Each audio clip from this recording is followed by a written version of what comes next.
fast. There we go.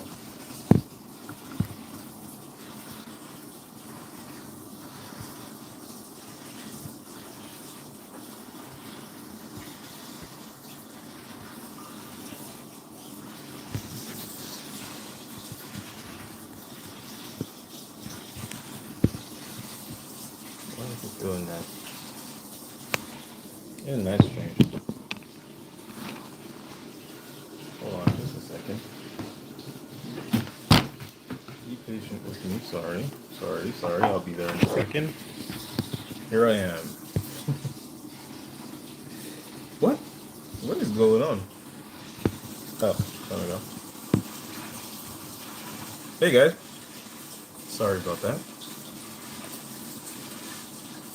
How's everybody's how was everybody's Monday? How was your Monday? Not too hard, I hope.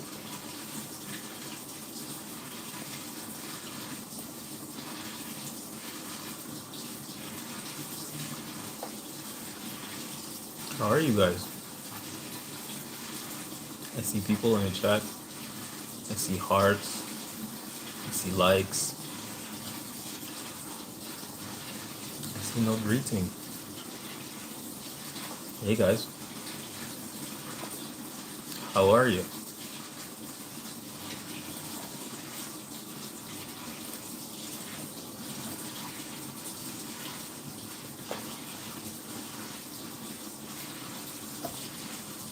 Have you guys gone shy on me now?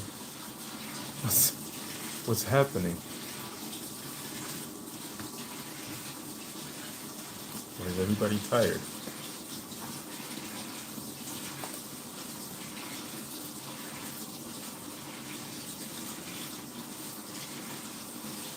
Hey Linda Taylor. How are you? How's it going? I hope your Monday was good. Hopefully it was good.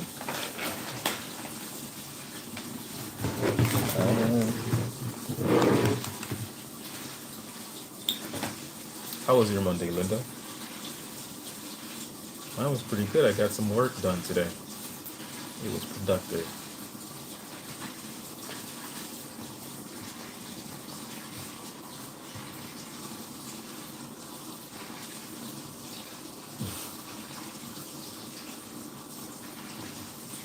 Sorry, I was reading a message that somebody sent me. I'm in a group chat with some people, some targeted individuals, and I'm trying to interview one of the one of the ladies in the group chat, and she was a bit paranoid that my intentions were, I guess, whoops, not what she thought. Give me a second, guys.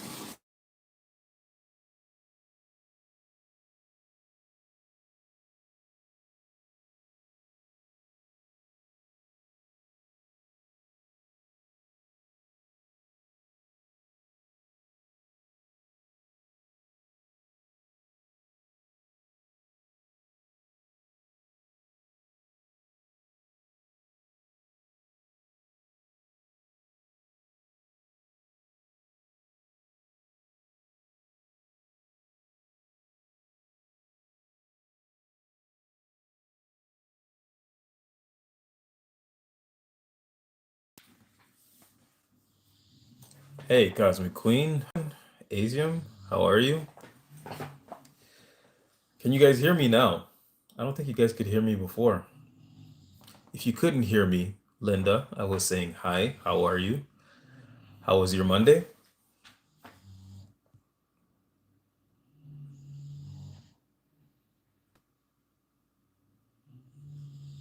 Asium's got a pretty good point. It's time for us to request amnesty. You'll have to pardon me.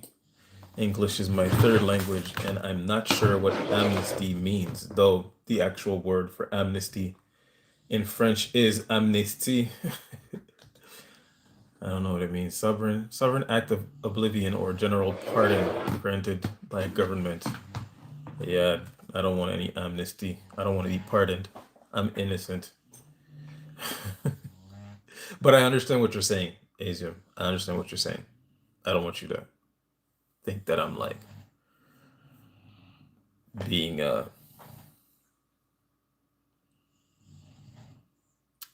contrarian to you. I agree with what you're saying. I'm simply saying that for them to grant me a pardon for past criminal acts, anyways, for them to grant me a pardon would be laughable. It's kind of as laughable as what happened to Tucker Carlson, who's being investigated by you know the three-letter agency who brought you the MK operation. They're accusing him of what was it, being a double agent or treason or something of that nature. I thought that was rich. When you hold the people who were behind the sea spray operation, when you hold the people who were behind the MK operation accountable, I'll take you seriously. I'll take you and your whole operation organization seriously. Until then, being investigated by the three-letter agencies is, I view it as a badge of honor. You people have no honor whatsoever. You people have no integrity. You know, I used to make this joke a long time ago where I don't know if you guys remember, it was people used to say, "Oh, my FBI agent is on point," or "My FBI agent is watching," or "must be taking notes," or something like that. Lo and behold, the whole time he was. Turns out he was. I I can't help but wonder if this was an invention of theirs to kind of spread misinformation. Well, not misinformation, but just reveal the method so that it's sort of like when you see something in the movies and then it happens to you, like a three-letter agency is doing it to you, and then you talk about it and people don't believe you because they're just like, oh, you're just quoting a movie. You know, hiding in plain sight is what it's called. It's very effective. I mean, you've got to give them some kind of credit. Their methods are extremely effective. I'm not receiving any of your comments. I don't know if you guys are writing. I see a bunch of you in the chat. No one is writing anything to me. I feel like I'm talking to myself. I see a bunch of emojis. People are like, right, sending emojis, but I don't see any of your comments. Say hi, guys. Oh my God, I made it. Cosmic Queen, I'm glad you made it. Very happy you made it. Thus said the Father, all false fruit is burnt. Amen. Amen. Amen. What could I possibly talk about today? But yeah, I was talking about Tucker Carlson, who was being accused. Let's look it up. Let's look it up. Tucker Carlson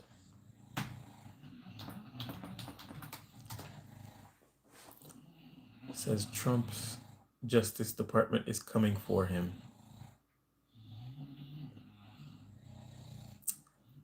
Whoa.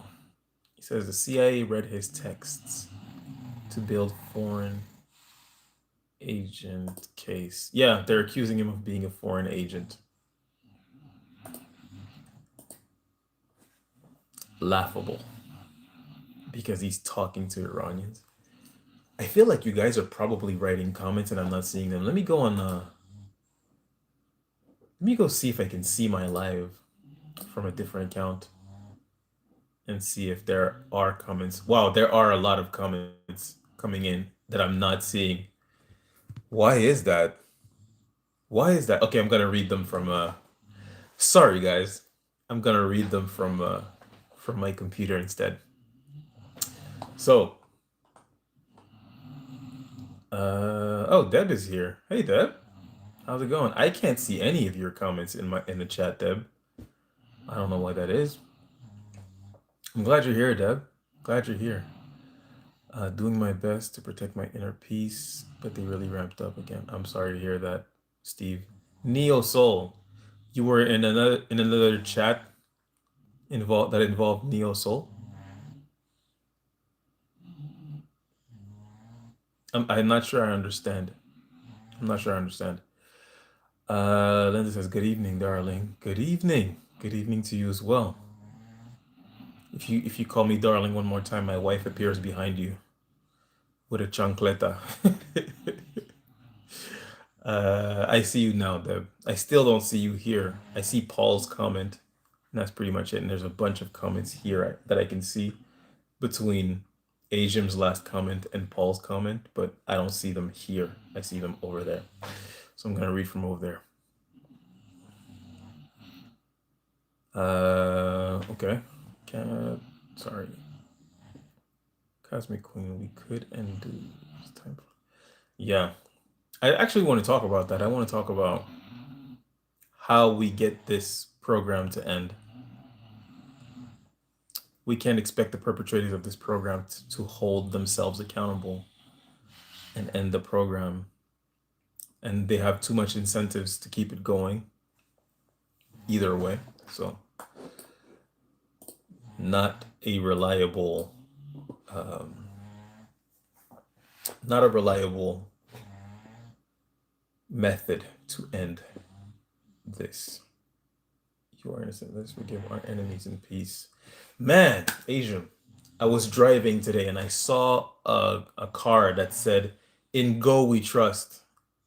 And I thought to myself, is that a mistake? "In Go We Trust"? Is that a mistake, or is he mocking God? And then on the side of his car, I saw Peter chapter 3, verse 8, which speaks on exactly what you said. Let us forgive our enemies in peace. Basically, to sum it up, what Peter was saying is, do not respond to evil with evil. Do not allow the devil's games to corrupt your heart. Be a single-minded community. Offer your neighbor empathy. Do not, if they do evil unto you, if they lie about you, give them a blessing instead. So forgive them, in other words.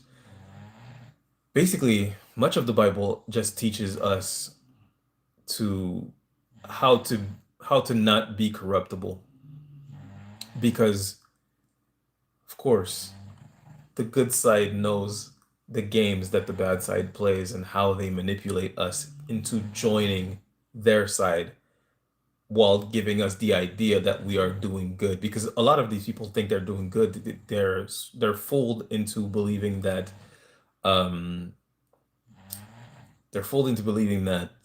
they're doing this work for the community, to protect the community.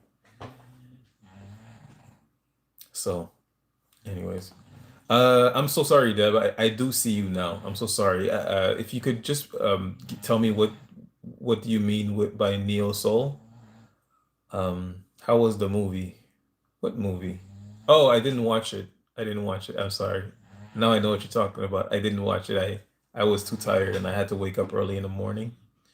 So, but I am gonna watch it. It's queued up. I am gonna watch it. I was gonna watch it right now, but then I started watching Breaking Bad again, and then I was like, let me just talk to the people, see what's up, if anyone has anything they want to get off their chest. I did a live on TikTok earlier. I never do lives on TikTok, but I wasn't doing anything today. I was super productive this morning, and then I was just like, I have nothing to do now. And I was doing other things, but they don't require as much attention. But I'm gonna check it out. I'm gonna check out that movie. They say it's a documentary, but it looked like a movie. Steve said They're ramping up. I'm sorry, Steve. Yeah. They should leave you alone. The angels weep on your behalf. Hmm. Thank you for these kind words, Asian. Heard you from the start. I'm doing my best to protect my inner peace, but they ramped up again. I'm so sorry, Steve. You mean they ramped up the dues? This is insane. I promise no matter what they do, no harm befalls in you. It is the sovereign of sovereigns decree. Follow and worship him. Amen. Amen. I was just thinking about that coincidence again. What coincidence are you talking about, Cosmic Queen? What coincidence are you talking about? I would love to hear it. You know, anyone who's going through, well, I can say gang stalking on YouTube. Sorry, I was on TikTok and you can't say it there. Anyone who's going through gang stalking is very much interested in hearing about coincidences because we know what's behind it. But most people just view it as, it happens, like over and over and over again. Actually, there are many lies, brother, but the truth is not mutable. 100%. My entourage is so jealous to stop me. Ah, boy.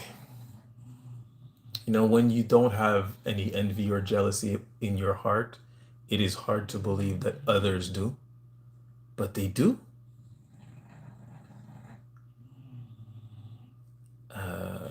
I was thinking about my family members who have joined this and who have thrown me under the bus, who are trying to set me up and all kinds of things, you know? And I was just thinking to myself, if at first, for a very brief moment, I was just thinking to myself, like, how could you do this to me? You babysat me when I was a kid, you know? Or you're my favorite uncle. You were my favorite uncle. Or, we share parents. How could you do this? But very quickly came to mind the idea of narcissistic personality disorder, and narcissism is just a scientific word for evil, obviously. Well, not obviously, but as I often say, and I was thinking to myself that I think I said this yesterday or the day before when I was on live, but I was just by saying like it's truly a blessing to find out that you have demons in your family because you were so close. I mean, you really could have hurt me much more. Thank you for revealing yourself. So that I can act accordingly and cut you off. You know, there's much more positive than negative in the experience of being betrayed by my family.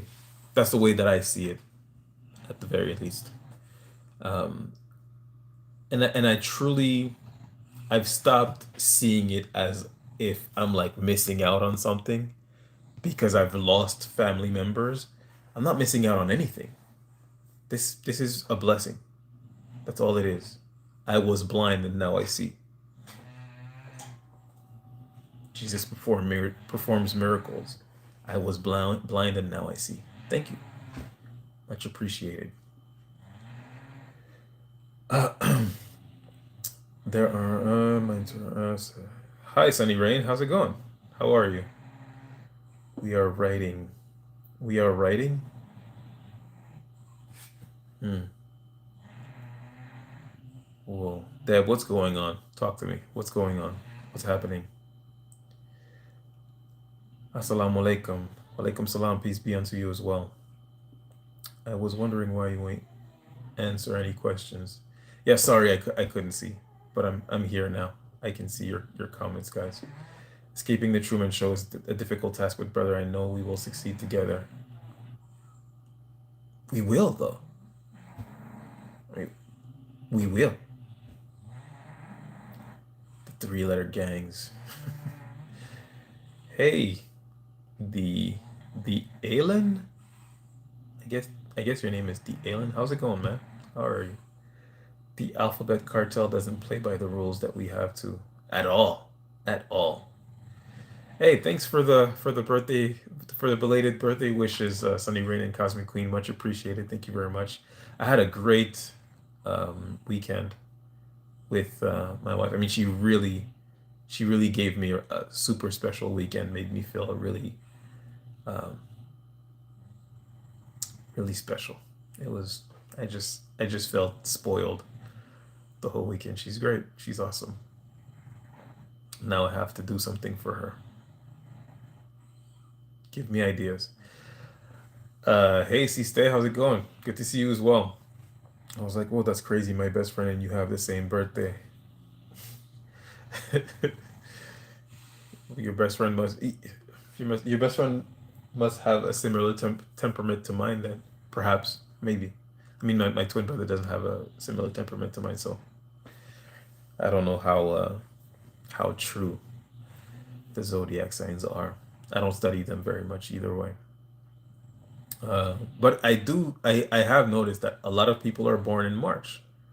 But obviously, if you do March, April, May, June, summer loving, children in March. That's how it works. So a lot of people are born in March because, you know, it's the summer. They want to block me.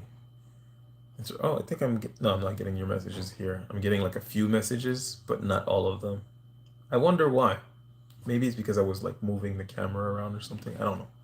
I don't know, but I can see them clearly here on a different account, on my personal account. Um, they want to block me. Entourage jealous of my alliance here. Want me isolated. You will never be isolated, Deb. I was saying that to my friend Carrie. She's in Australia. I mean, I say my friend, I met her online, but I talk to her very often.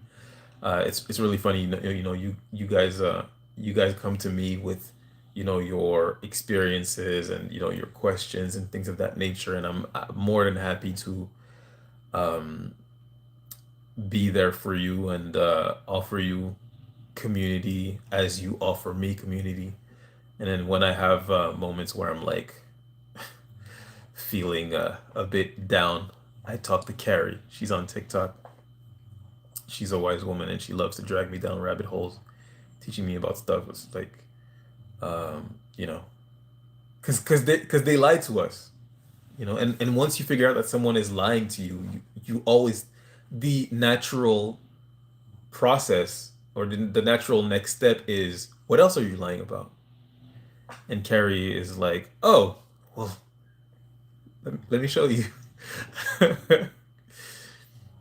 It's love. This is how it ends. That power is too much for evil. 100%. 100%. I'm telling you, I was on a highway and this car passed by me, and you know, I immediately noticed it because there was a writing on the back saying, um, "In Go We Trust," and I just thought, is he mocking? Is he mocking God? But I think he was just missing a letter from this, the scripture on the back of his car, because on the side there was Peter chapter 3 verse 8. And as I'm driving, I'm like, hey, I'm not gonna say hey, the voice activated AI's command, but I just ask, what is Peter chapter 3 verse 8? And when I read it, I had this overwhelming feeling that, ah, man, this is some kind of sign. I liked it a lot. It really taught you. It really teaches that if your goal is to vanquish evil, you will not be able to extinguish fire with fire. It can only be extinguished with water. Hate can only be extinguished with love. And it seems counterproductive, and it's frustrating. It's like, why do I have to be the bigger person? But you really don't have to be the bigger person. You just don't have to be evil back to people, you know? It doesn't mean that I accept what they're doing to me at all. That's not what it means. But because I'm speaking up and I'm like on a mission. Lately, I'm on a mission. I'm trying to get everybody to share their story. Even if it's not with me, it's like get on it, you know? And I don't care where you do it at. Get on it. Speak up. Your silence is complicit. You are continuing your torture by being silent, by being afraid of looking ridiculous in front of your friends. You don't want to post on Facebook or on Instagram. You don't want to post, what's happening to you. But if all of us spoke up in unity at once, people will start looking into it. They would be like, hey, they can't all be crazy, right? And especially right now is such a great time because people are finding out that, hey, they've been lying to us. They've been lying to us about the files. What else are they lying to us about? And people are finding out about false flags and things of that nature. And um, if we all come out together and say, hey, they're waging psychological warfare against us, people will go, what? Excuse me? If there's enough of us, the point I'm making. If Peter preached forgiveness, the keys are there in the heavenly gates, brethren. 100%. It is not their fault. Let us pray for them. Much love. Much love to you as well, Asian. Thank you very much for your wise and kind words. It is true. It's not their fault. They don't know what they do. I mean, these were like Jesus's last words, I believe. Father, forgive them, for they know not what they do. Or was his last words? I think he said something to his mother. Or was he talking to Barabbas? I think he told them all, tonight I'll see you in heaven, or something of that nature. There is a big spider behind you on the wall. Okay. Oh, there's perps in the chat. Oh, I can't even block you because I don't see you here. Maybe I can make someone I'm gonna make Cosmic Queen a moderator. There you go. Can manage blocked words, can review, remove chat messages, hide, or put users in timeout. There we go. Cosmic Queen, you are now a moderator. I bless thee with the powers of moderating. The Our World podcast. And sorry about that. Aaron Yeager. They may go.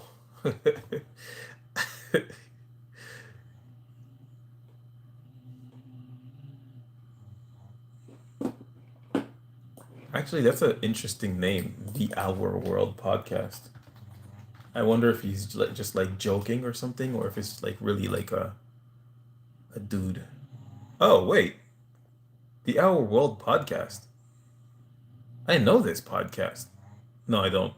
Actually, I don't. I don't. He can go. He can go. How interesting that this person who actually has a podcast that seems interesting. I mean, it gets no views. I mean, I say it gets no views. It gets about as much views as I do, to be fair. But he's just like in my comment section,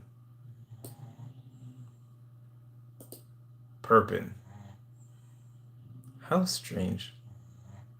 I will say though, I had some in the past. I'm not gonna say their names. They're actually YouTubers in my that live in my city, and they have like I think they're like up in the millions of followers, if not 1 million. It's definitely more than 1 million. It might be 10. It might be 20. Give me one second. I'll tell you right now how many followers they have. how many subscribers they have. They have 2.2 million followers, and at one point they they were doing directed conversation with me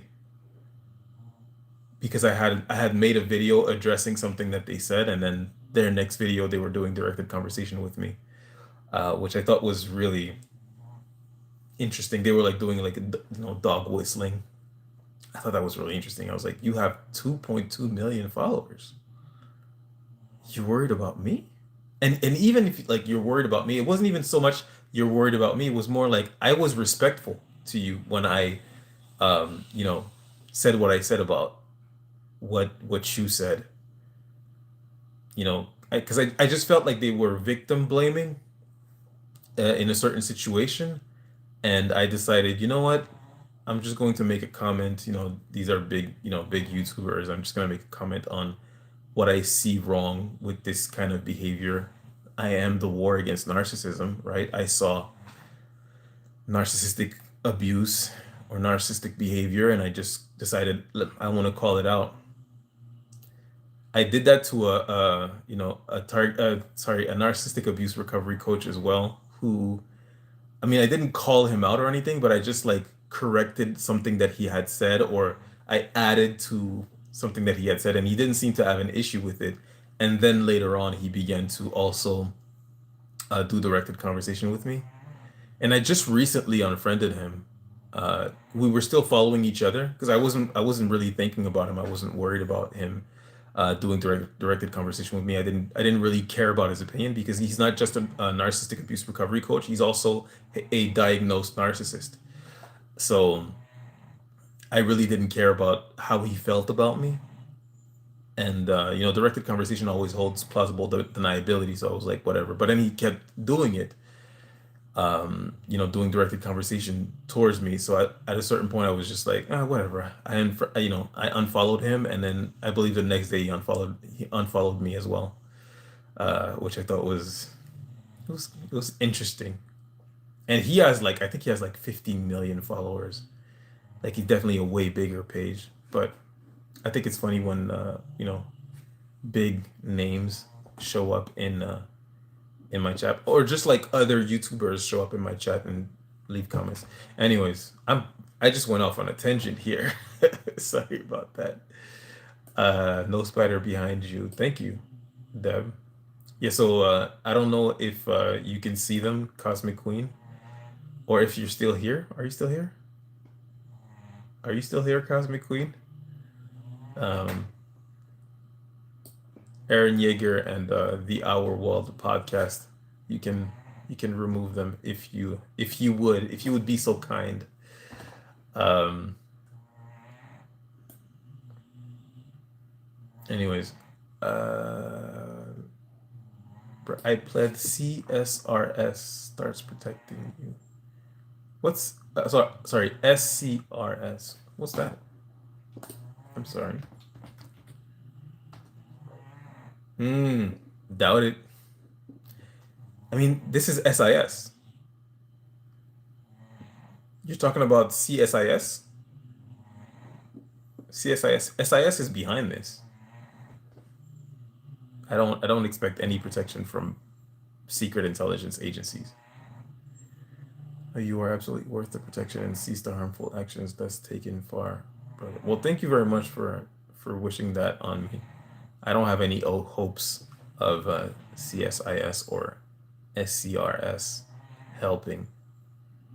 They are the equivalent of the CIA or SIS. They're not the good guys, is what I'm saying. My FBI guy is on point, and it actually being an FBI coincidence. I think not. Yeah, I mean, I think so as well. Because it was a very popular saying back then. My FBI, like you would say something or think about something, and then you would get an ad for it on social media, and then you would just be like, "Yo, man, my FBI agent is on point. Like he's really like paying attention." That was like a funny thing that people used to say back then, and lo and behold, they were actually I mean, I don't think they were doing like directed ads or anything like that. Maybe they were. I don't think it matters, but they were listening. They sure were listening. But at the same time, I also feel like Edward Snowden told us this. We didn't take him seriously. And Edward Snowden said, "My biggest fear is that I come out with this information and tell people what, the NSA is doing in collaboration with the CIA, the FBI, but no one heeds my words. Nothing is done." Sorry, Edward. We failed you. That's the thing about narcs like us. We can't imagine people being that entitled and insecure, but they cannot imagine that there are actual people who are good and kind spirited. Yeah, a lot of these perps, they excuse their behavior through the whole idea that they think, well, if you were in my situation, you would do the same. I'm being bribed, or I'm being forced. I'm being, something. I'm being pushed to the situation, and I think that for a lot of us, we could never even imagine. And I think a lot of us have been offered the opportunity to perp, oftentimes without even knowing, like, because they're not going to use the actual terms, but I know for myself, I've been offered the opportunity. I've been offered to perp before on some people who consider me their enemies, and I don't consider them at all, ever. But that's not in me. That's not who I am. But it is who you are. So, but yeah, it's you know, a funny thing about people is everyone. I mean, unless you attain a certain level of consciousness, everyone thinks that other people are like them. Not everyone has your heart. That's insane. I can't get over people having kids doing this to me with kids. It's crazy to me. That is insane. Sorry, I put my comment a few times. Didn't know if you was getting them. That's all good. Don't worry. I wasn't, but I am now. I love that part too because people immediately show who they are. Right? Exactly. It's a blessing. It's a blessing.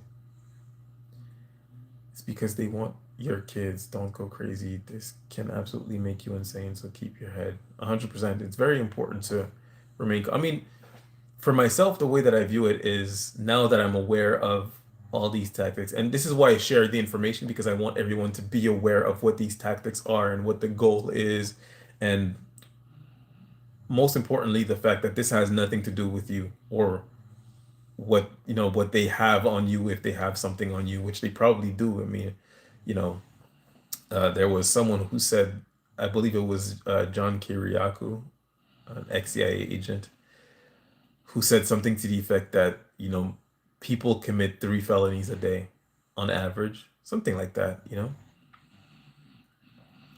But you know, if you're being spied on 24/7, then people some a case is going to be built against you eventually. Um, hey, one second.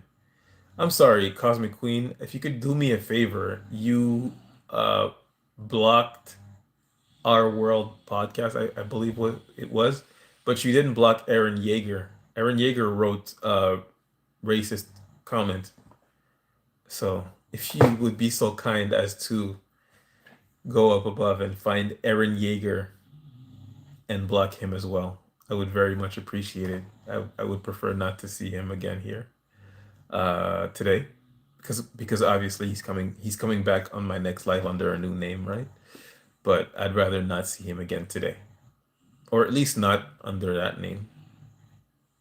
Like I say, make him work for it, right? If they're going to harass you, if they're going to sabotage you, make him earn it. Go ahead and build a new account.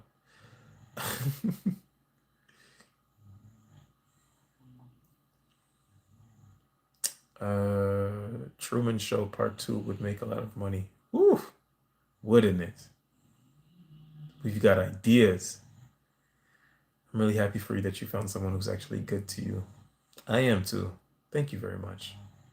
Thank you very much. I've suffered a lot in my search for her. I'm happy to have found her. I wish I wish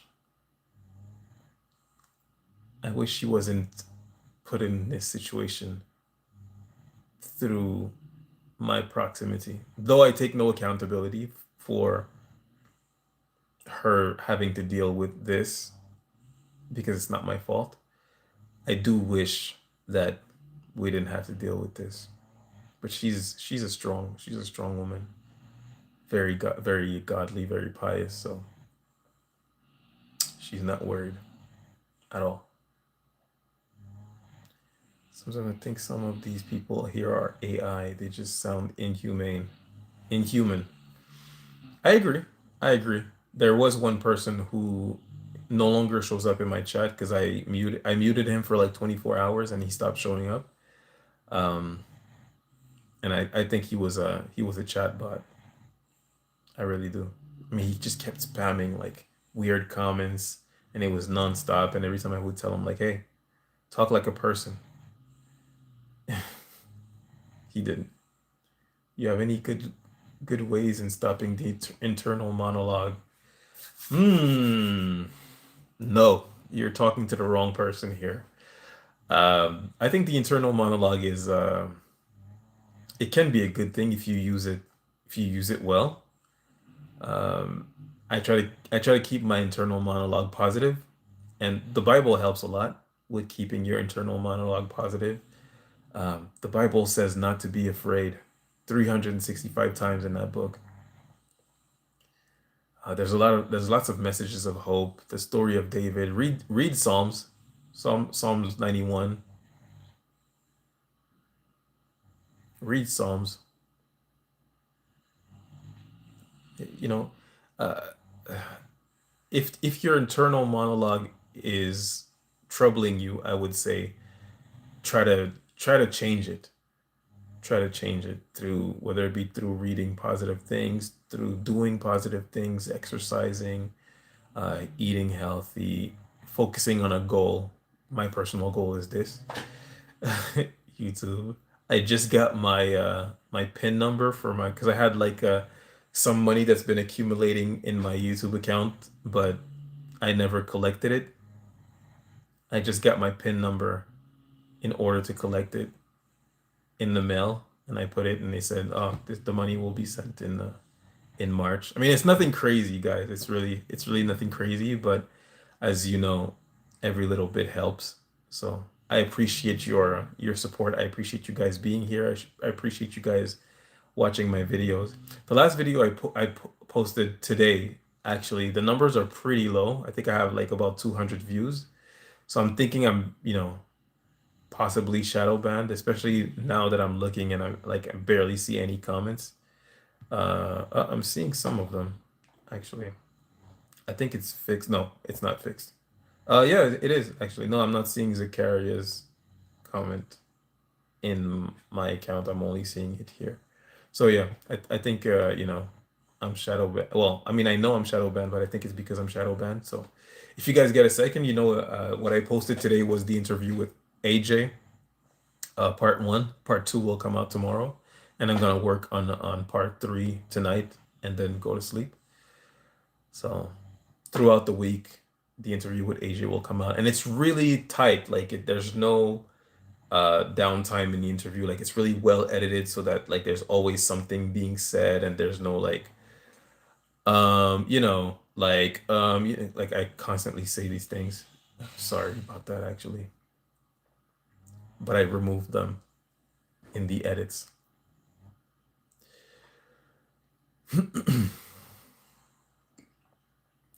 Sorry, let me just go back to the comments. Hmm. Brother, you, not me, Toots. I'm just saying how he and my best friend who share a birthday relate. In my opinion, he knows I'm not a bot. He's seen my face. I don't think any of you here are bots. I think there's a possibility that Zakaria is a bot, but I'm not sure. But yeah, I don't think any of you people are bots. No worries. I'm not at that level of paranoia yet. It's okay. And if you were, no big deal. Eventually I would figure it out and, I would block you.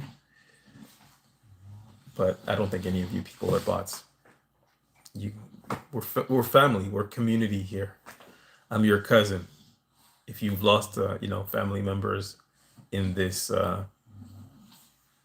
psyop, you gained family here. I'm your cousin. Let me borrow $20. Let me hold some. Mm, I feel that when we ignore the voices and the sensation, the only problem we need to solve is the internal monologue, right? Mm, yeah. I can't lie to you when it comes to the experience of V2K. I don't have any good advice because I have never experienced it and I haven't researched it that much. The interviews that I'm doing right now with people who experience V2K are teaching me a lot about it. Um, but I think I should do more research because you asked me a question and I can't answer it in a manner that is satisfactory to me, which lets me know that I should know more about this because I definitely believe in it. I deal with so much that I didn't think of, informing myself more. Um, and also, I started believing in it lately. For a long time, I didn't believe in it. And then I was on a fence, and then I saw more information, and I was like, "Oh my God, these evil people are doing synthetic telepathy on people." God's message was love, then its main spreading would not be through war. Ain't that right?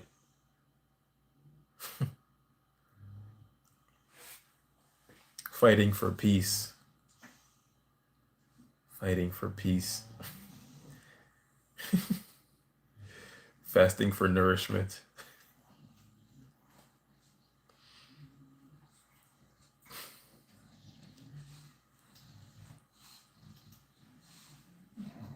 Sleeping for joy.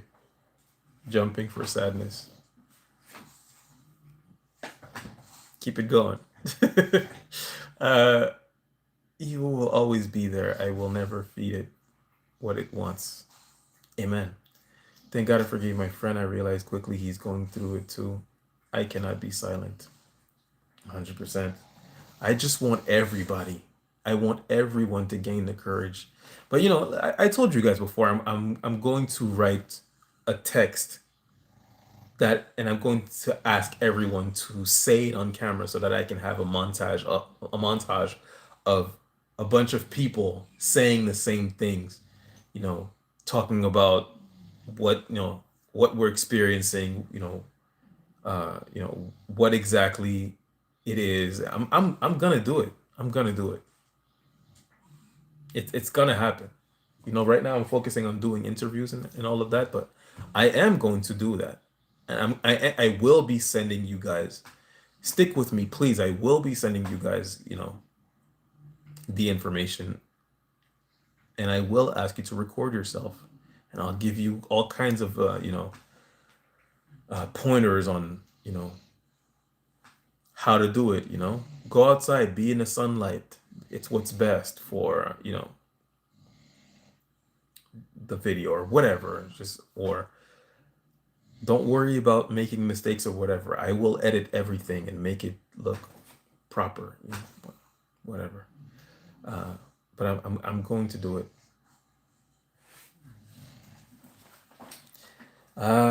If they are showing us the files as a distraction, think about how insane the other things they don't want us to know are. You know, I was telling that to people in the chat I was in. Well, in the live I was doing on TikTok.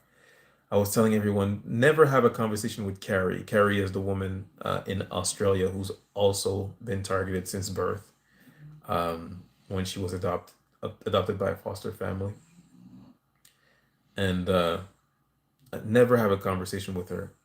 If you are intrigued on what else they've been hiding, there is a long list of things that she's been teaching me about that I'm just like, this can't be true. That's insane. Ancient civilizations that they are hiding from us. Mm.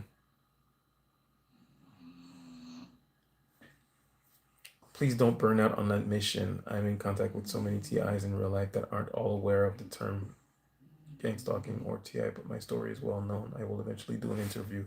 I would love to interview Cosmic Queen. And yeah, I focus on not burning out a lot. And people who message me will notice sometimes I will not necessarily open your message right away, or I'll open it, read it, and I won't respond right away. It's because I don't have the emotional capacity to deal with my situation and yours at the moment. And it makes me feel selfish sometimes. This person is coming to me and they need to speak with someone, and they need to, have some kind of validation. And I understand it, and I've been there for so long that I'm just like, I want to be that person who gives you the support that you're not able to get. But sometimes I'm not having a good day, and it's hard.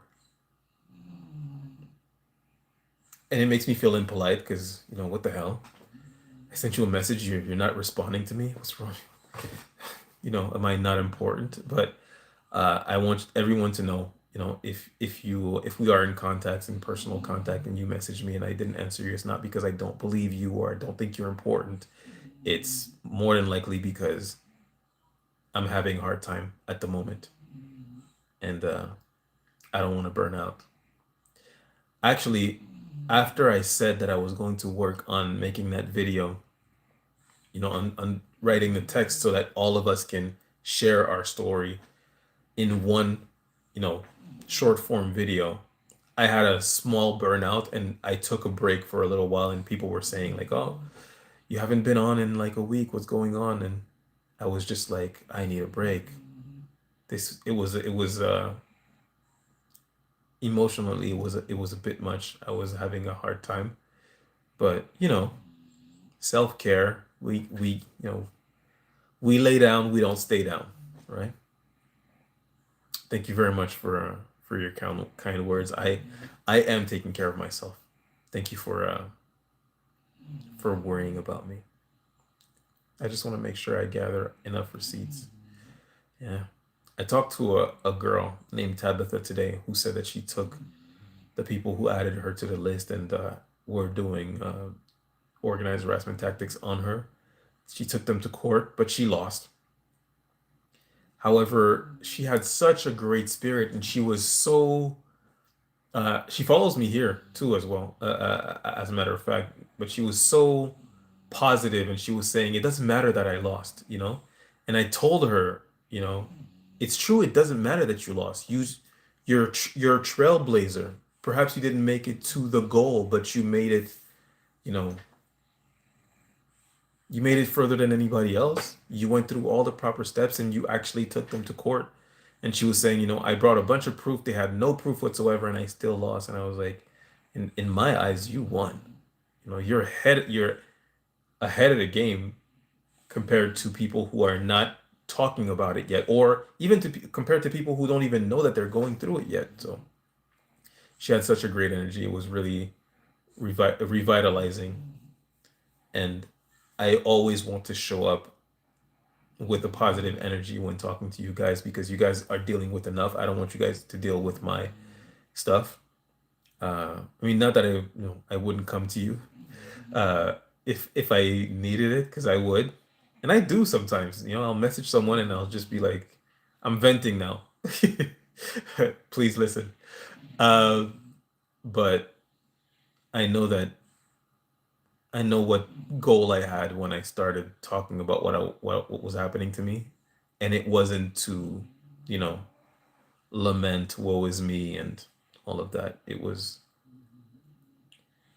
to help the people who are in the situation I was in before I knew what was happening, and um when the tactics were actually working, the shaming, the everything, just the tactics to upset me were were working.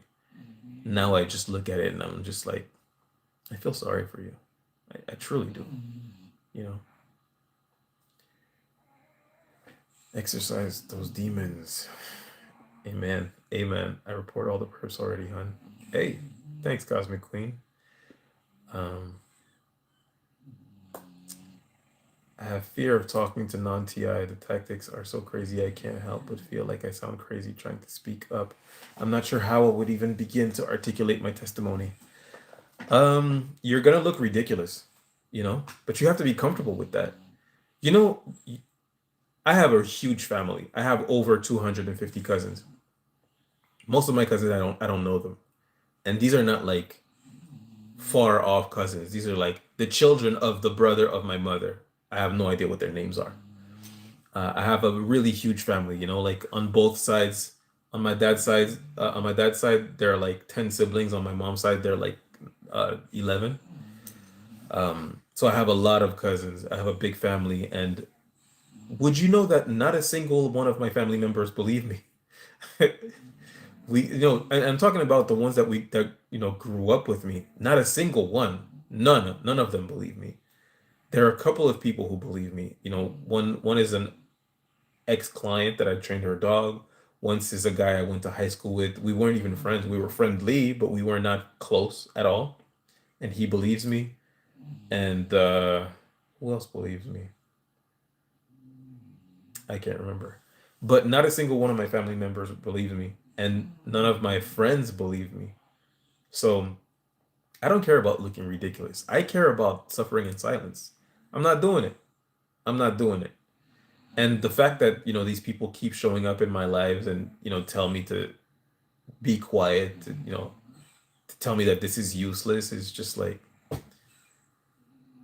it's either you're saying that because you want me to continue, you're doing reverse psychology, or you actually want me to be quiet and stop talking about it. Either way, I'm not.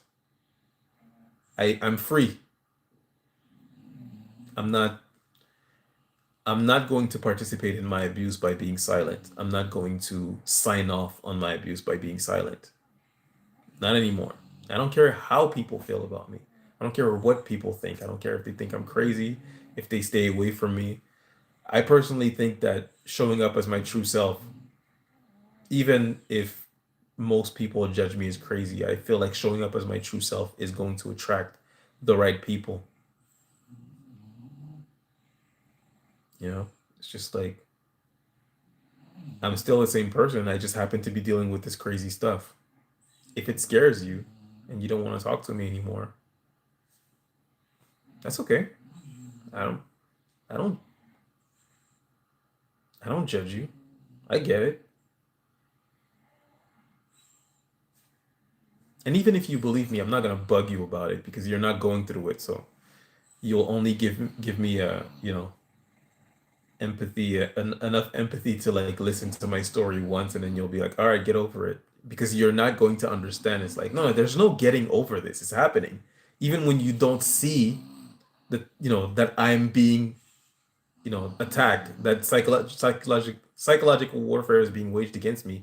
It is today, tomorrow, next week. So I'm never gonna stop talking about it. So at a certain point, I just kind of realized like even if people believe me, whether people believe me or don't believe me, it doesn't matter because eventually they're gonna be like, yeah, but I don't want to hear about it anymore. You know. Anyways, like the empathy that we have for each other is never gonna run out because we suffer from the same we're in the trenches together, you know? Even if today I feel low on empathy, give me 3 days and I'm back. But most people are just like, yeah, but I mean, what do you want me to do? And it's like, nothing. I just want you to believe me and listen to me. And they're just like, yeah, but I can't do anything about it. Why are you telling me? It's like, at a certain point, you have to sort of realize, like, yeah, you're right. You know? I mean, I feel empathy for my wife. If my wife complains about her pain, I'm gonna tell her I'm so sorry. Your cramps, whatever. I'm so sorry. What can I do? What else can I do? I'm going to be there for her. But if she wants me to empathize with, menstrual cramps, it's just like but I can't though. So, we give people grace and understanding and patience. And we hope they do the same for us. How's it going? Appreciate your work. Thank you, Sunzen Tenjin. Sunzen Tenjin. That's a great name. I'm doing pretty good. How are you? How do you manage to collect receipts? I can't catch them doing anything. I didn't even collect receipts. I mean, if someone follows me, I would just film them. I always film them. I always film people who follow me. Um, Safely, like not while I'm driving, but if someone's following me in a store, I'm gonna put a phone to your face. Um, how do you manage to collect receipts? I'll be honest with you, the receipts I have, and it doesn't even matter. The receipts I have, honestly, they don't matter, but they matter in the grand scheme of things because eventually, when all of this is, if or when all of this is out, I want to be able to have proof that this happened to me, and you allowed it, or you participated, or the government allowed it, and I would like to have some kind of accountability or restitution, some kind of justice. I don't know what it looks like. I often make that prayer to God. I say, God, I would like for justice to be done, whatever it may look like to you, because I don't pretend to know what justice looks like in the situation I'm in this specific situation I'm in. But most of the receipts I have, people sent them to me. I have a friend who told me, she has a pet shop, and she told me one of her clients came in talking about me and my wife, accusing us of committing crimes. And I was just like, I don't even know this person. I've never met her. I don't think we've ever been in the same city. That's eerie. That's how deep it gets. I can also be a stand-in mod if you need it, brother. I do not tolerate these people. Hey, you got it.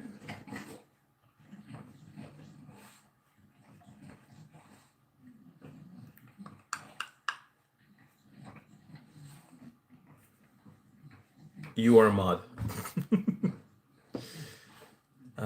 My family has done directed conversation. I identify, stop, and dispel it. Immediately, they now understand I love them. This strengthens their game. This is the ultimate key to freedom. Yes. Yes. They will never apologize for the things done to you. I don't want an apology. I don't expect one. I mean, it'd be nice, but I don't expect one. You know, this kind of betrayal and this kind of torture being done to us is not the kind of thing you do to someone that you would ever apologize to. They feel very righteous in the things that they do to us. And I don't think that will ever change. And I don't need it to. I know I know I'm standing in righteousness. And this is why I'm so vocal, is because I know I'm right. I don't need anyone to agree with me. I don't need anyone to, I don't care that anyone agrees with me. I mean, it's definitely plus. I did not expect, my first video to, to have 40,000 views, 2,000 comments on both TikTok and, on YouTube, totaling like 80,000 views. I didn't expect that, but I didn't do it because I thought people were going to be like, "Oh, me too. Oh, I didn't do it for that. I did it because I know I'm right. I'm not going to shut up. I'm not going to accept this silently. I will name the devil to shame the devil. You know, you made your choice and I'm making mine. And mine is definitely gives you more grace because I'm not saying any names. I'm not going after anyone. You know, I'm just raising awareness about what's happening to me and so many others. If you don't like it, then maybe you should stop doing it. That's pretty much your problem now.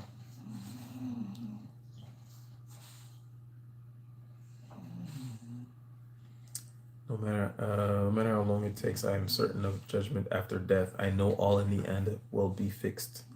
We cannot continue to suffer at the hands of darkness and evil abuse like this. Brother, you sure are right.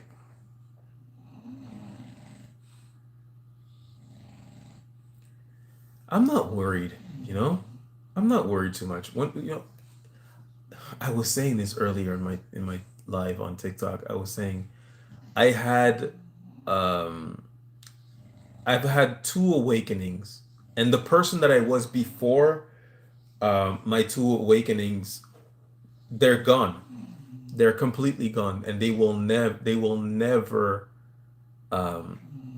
they will never be again.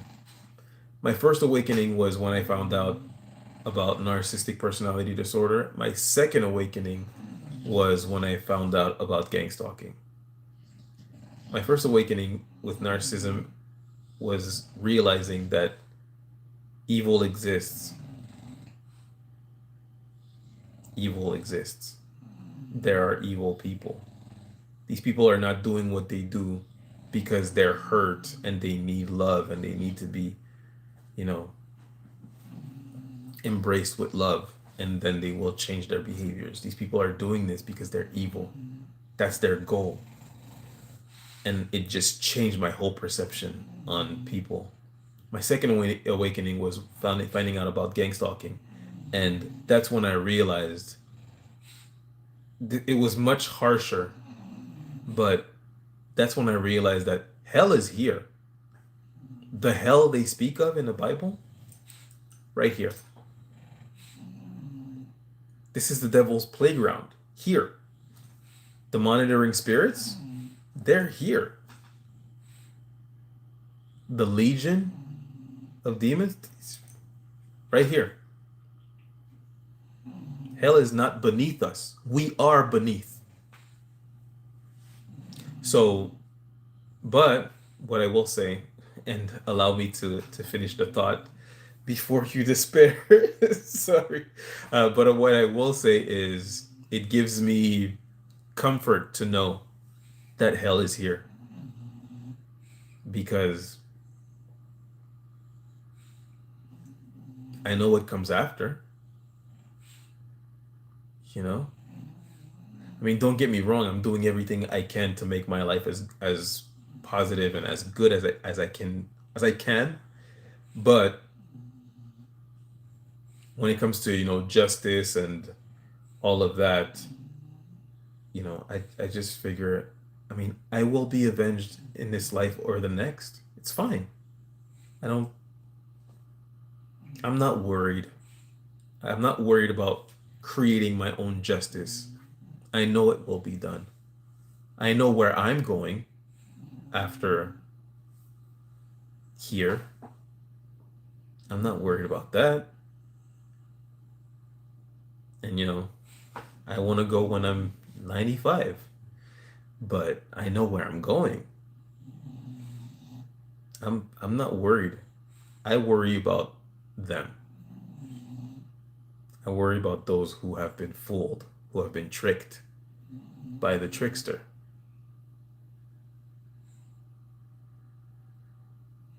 You know, they feel they feel a sense of satisfaction in sabotaging my life, and I just feel sorry for them. It's the only thing I feel. I feel sorry for you. You have no idea what you're engaging in. So hard, and if you are the scapegoat, there are also differences of money through brother or sisters. Money is fictional, death and judgment is certain. Right. I don't worry too much about, money. My family's poor. We have no money. There's nothing to be shared. Um, and I'm quite sure that if there was money to be shared, then my sister would get it. And I'd be fine with it. It's okay.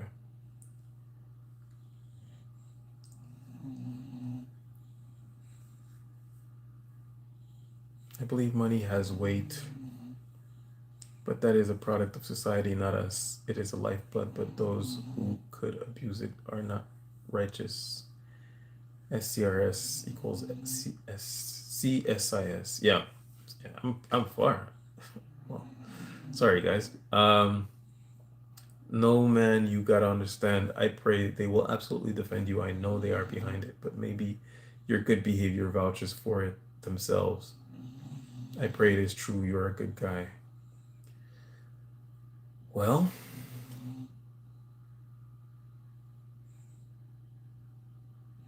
thank you. First of all, thank you for your kind words. Um, I don't know. I don't know. I have to be honest with you. This is not something I think about how they view me, you know? How the people who are spying on me judge my character is not something I care about or care to think about.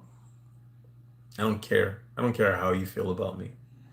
If you are spying on me and well, I mean, obviously, you know, anyways, the point I'm making is if you are spying on me and, if you are participating in spying on me and handing out punishment and judgment in my direction,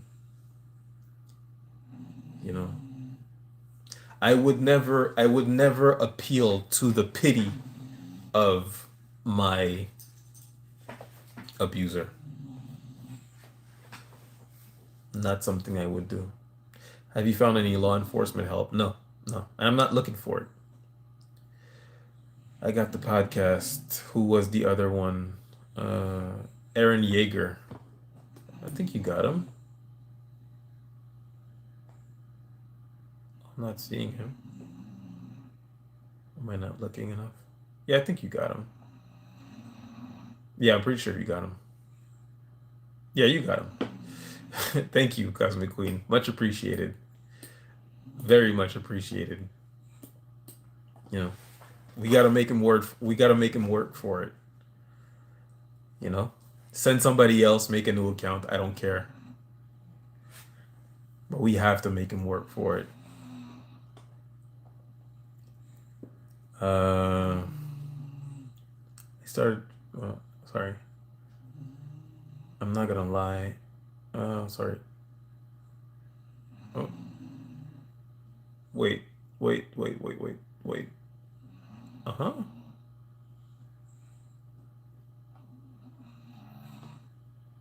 Okay, I think I'm. Oh yeah, yeah. Where am I right now? I'm so far in the comments. Okay, no, I'm too high. You're never not on live. Chelsea says I'm always on live. Yeah, I was on live earlier on TikTok. I think Chelsea was there actually. Well, to be fair, I'm usually on live like every 2 to 4 days. But sometimes I'll do a live, 2 days in a row. It's very rare. Or like two lives in a day. It's very rare. But I'm usually on live when my wife is busy or sleeping. So, but or if I just feel like I'm in a good mood or if I just feel like a pulling of, you know, people might need to have community right now because we lose our communities. We lose families, we lose friends in this experience, and it can cause you to lose hope. And I think that speaking to other TIs as they give you, messages of hope and they validate your experience, you know, hearing my voice, hearing me telling you everything's gonna be okay. It's all gonna be fine. That's uh that's why I'm here. So, but yeah, you are right. I've been on live very often lately, and my wife made the remark, and she really loved the fact that I was talking to two women on TikTok earlier. She thought that was really great. She was super psyched about that. Can you hear the sarcasm in my voice? She was like, "You're gonna go back talk to your ladies?" And I was like, "No, I'm gonna go watch a movie." And here I am talking to you guys. Uh, yeah, sorry. Where am I? Have you found any law enforcement help? No. Okay, you got the podcast. You gotta know you're a good guy. We know what is happening, but at the end of the day, compare yourself to the worst of them all. I promise perhaps this is a protection protocol despite frictions. It is hard, but this honestly guarantees your value post 2030, doesn't it? Reframe it, change the perspective. Our resilience is powerful. We don't need to be evil to live on forward, brother. I agree. I agree with everything you said. I'm not looking to respond to evil with evil. I'm simply looking to name the devil, to shame the devil. What they're doing is evil. And I don't care how they feel about it. I don't, there was someone who sent me like, I mean, they didn't send me anything. I felt like it was directed at me, but they posted something that said, if you're not, if you're not at the table, you're probably on the, you're gonna be on the menu. And this goes for all situations in life, is what they posted. And I just saw that and I was like, because it's a person that has been doing directed conversation with me very often. So when I saw that, I was like, is it directed at me? Because I'm not interested in being either at the table or on the menu, you know? So I don't wish to participate in this, new world order. And I don't care if it makes me a dinosaur. I'm right. I stand in my righteousness. I'm willing to die on this hill.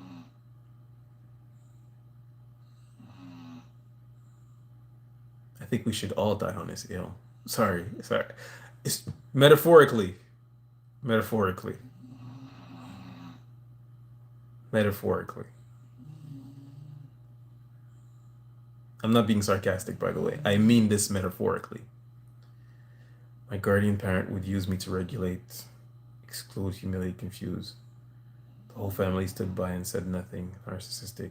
Yeah, that's a pretty typical behavior of a narcissistic parent. They use their children to regulate their own emotions, and oftentimes it'll either be through spoiling, or through abusing the child, putting them down in order to make themselves feel better, which is what gang stalkers do, by the way.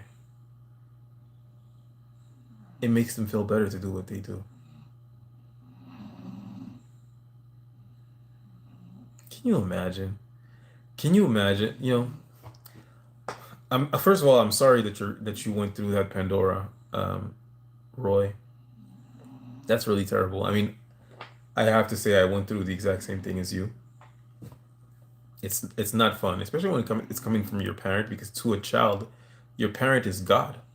If God is mistreating you, you don't think to yourself God is bad. You think I'm bad. That does a lot of damage to a child. Thanks for the stuff you make. Still struggling with the plethora of them, but gives me hope knowing others deal with these breeds of people. You got it. Mac of Earth News. I love that username. I don't know. I don't know why, but I'm about to go check out your channel because what a username. What? Mac of Earth News.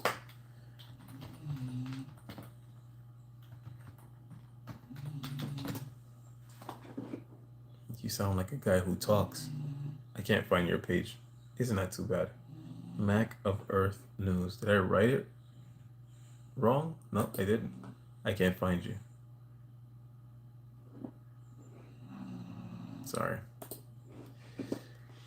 Do you have the type of feeling that when you rest, when you rest, where am I? They keep trying to speak out of you? It's funny you say that, C-Stay. I used to have like inner monologue that would just I just felt like I would hear, like I felt like, I mean, I didn't actually hear anything, right? But it just felt like my brain was creating conversations and arguments with itself, like two people talking to each other. But that was a really long time ago. I think it was just restlessness, but I've never heard voices, or I've never had like psychosis or anything like that. I'm not saying that, you hearing voices is psychosis. I very much think it's not. But I'm just saying I've never had any experience that would cause me to hear voices, whether it be V2K or psychosis or anything like that. I just used to have a lot of, like, a very restless brain. You know, I just want to make that clear. It kills me because my kids absolutely see what they are doing and can't understand what is happening and why, and it's heartbreaking. I can only imagine. Sarah Matthews, I'm so sorry. No one should have to go through that. And um, I very much feel like, you know, it's really too bad that we don't have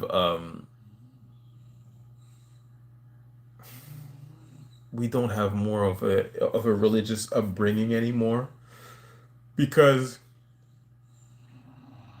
these things would not happen if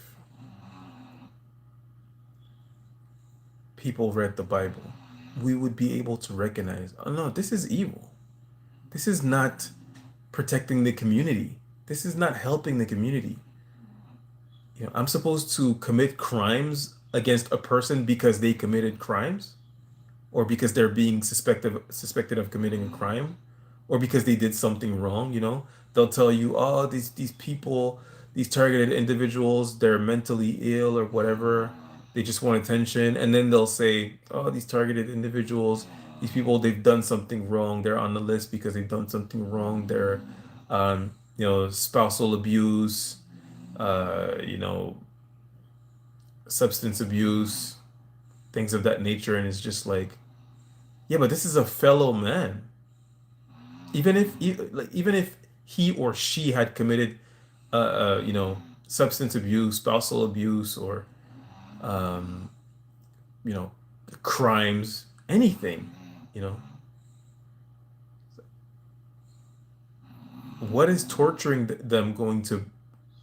How is torturing them going to make the community better? How do you allow yourself to be convinced to commit crimes against someone else who you once called friend or family, and then sleep at night thinking to yourself, I'm a good person?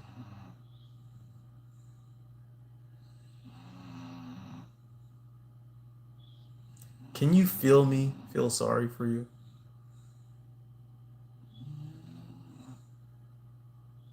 Because you're not intelligent.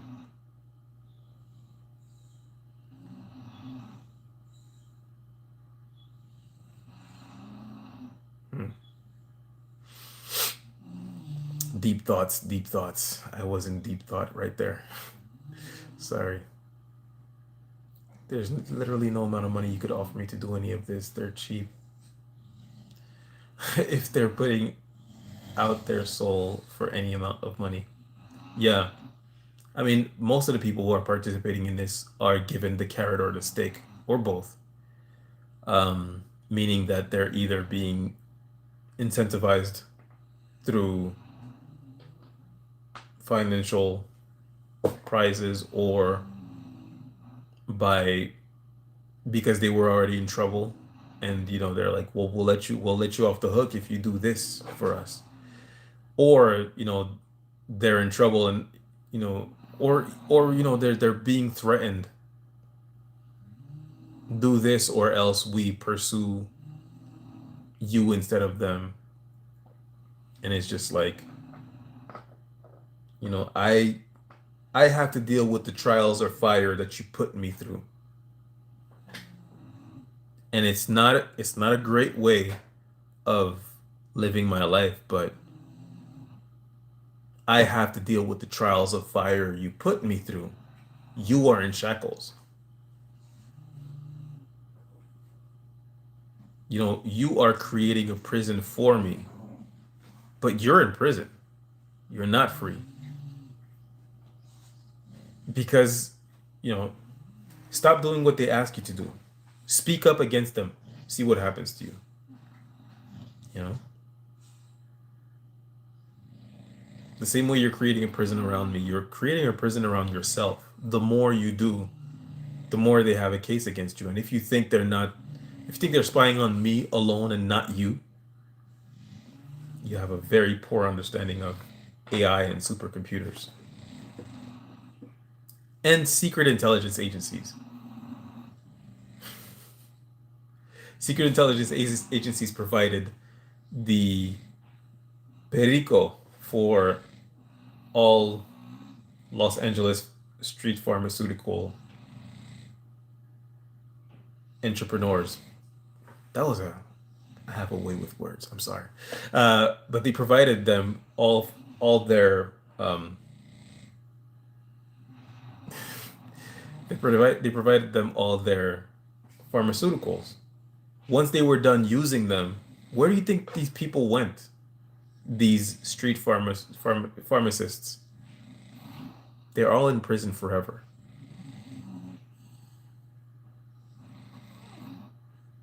If you think these people are your friend, you are sticking your finger in your eye up to your elbow. Hey, I'm not ashy.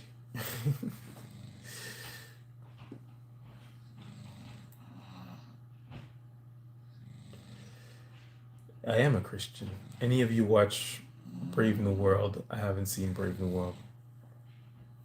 It says so much about your heart that it hasn't been hardened by past experiences. I'll never trust anyone with my heart again. I couldn't say that it has not hardened my heart. It has to a certain extent. It has not rotted. It has not rotted my heart. It has hardened it, but not rotted it. But I do feel like my heart was too soft anyways. It's all about balance. I was I would offer love and empathy to people who were hurting me. And I'm not saying I should hurt them back, but I should stay away from them. Even Jesus turned his back on people. So I see all of this as great lessons that I needed to learn. And I'm thankful for them.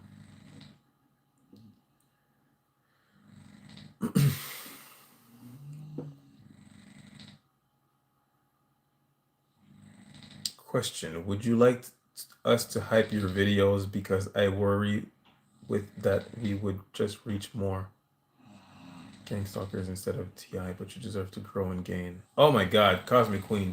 Thank you for asking. Yes. On the apps, on the phone app, you can hype a video. I'm shadow banned, guys. I need all the help I can get. I want my message to get out there. And I can't do it by myself. I need you guys. There's a lot of people, like even the girl I was talking to, Tabitha, she said, I started following you on YouTube first, and then I saw you on TikTok, but I'm not seeing your videos on YouTube anymore. And that's because I'm shadow banned. I posted the interview of Andrew McCready last week on Monday. I got like 1,000 views on the first part, and then it went down gradually. But then I posted the interview with AJ yesterday, and I'm at like 300 views, maybe 300. I'm at 200 something. So it is hard to grow an audience now that I'm shadow banned. But I really want my message to get out there, and it's only because I keep being told by people that I have a way of explaining what is happening in a way that is palatable, that is believable. I don't seem like I'm off my rocker when I explain this to people. Though I do realize that, the people who know me or who should know me, they do think I'm off my rocker. But, a lot of my friends are seeing my videos, and they don't talk to me about what they're seeing in my videos, or what they're hearing me say. But they have not alienated me yet. you know we s- they still contact me on a regular basis, and some of them actually believe me. One of them for sure believes me, another one doesn't believe me, another one of them, she thinks I've effectively lost it, that I'm going through a psychosis. But she messaged me today. She sent me pictures of her dog and stuff like that, and we talked.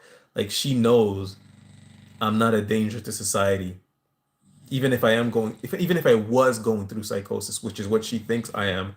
She doesn't fear me. So, because I feel that there's a lot of people who are doing great work in spreading awareness of gang stalking, I do feel like I have a voice that should be out there. Not because this is my claim to fame. I'd rather be doing anything other than this, to tell you the truth. I really wish I didn't have to do this. I have other dreams, goals, and aspirations in life you know, that I had and that I focused on before this. I'm doing this because I feel like it's uh, like a divine purpose. I feel a calling to do it. I feel like the world is full of lies, and it is my duty to spread truth in it. And I know what happens to people who do this, usually. And it's not good, but I'm okay because I'm standing in righteousness.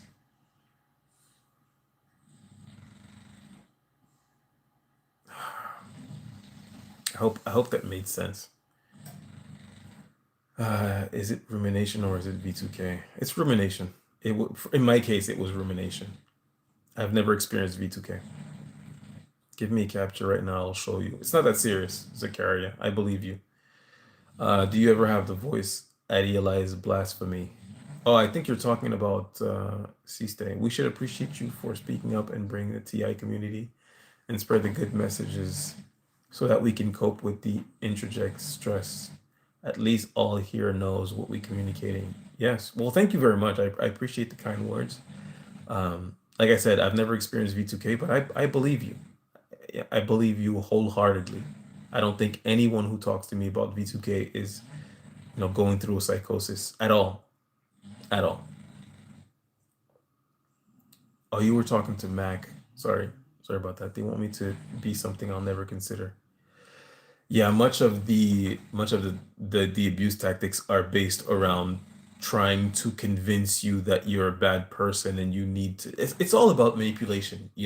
They're just trying to get you to do things, or to view yourself differently, to feel shame. They're trying to motivate you, to push you, like to funnel you towards certain decisions. but it's all manipulation for the sake of manipulation. There's no real goal in it. They'll say, "Oh, we're doing this for, to make you better, or we're doing this because you deserve punishment, or we're doing this because whatever reason, But the reality of it is because they're doing it for the sake of doing it. They enjoy exercising power over people. It makes them feel important. It makes them feel big.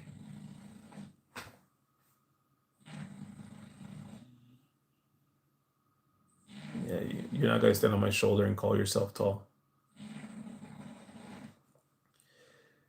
V2K and rumination are similar. It's best to find a healthy distraction, something calming, especially if there's something on the table. Yeah, I agree. Good evening, Vijaya. Vijay Asharya. Sorry. I already gave you information overload. Sorry. Oh yeah, it's you. We talk, Lisa and I believe. She sends me messages, and sometimes I'm dyslexic, so sometimes she'll send me like a long text, and I'll look at it, and I just don't have the courage to read any of this, and then I'm like, I'll forget to like get back to it. But you know, be what's the word I'm looking for? Have mercy on me. I can't. I don't. My this is one of my biggest flaws is I don't read. I don't read long text. By the time I get to the second paragraph, I don't know what the first one was about. I can't remember what the first one was about. I have a hard time like focusing on. Anyways, how are you doing, Lisa? Support and challenge are the borders at which we grow, at which growth happens, doesn't it?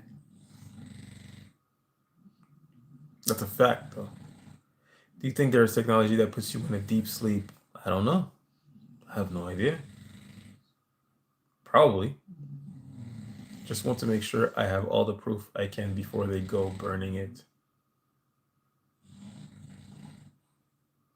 You appear so grounded in your emotional. How do you do that despite all the turmoil in your life? That's a good question. I think one of the reasons is because I've been going through this for 19 years. So it's been so long that like time for panic has passed. I also think that my understanding of narcissistic personality disorder and narcissistic abuse has given me all the tools I need to be calm.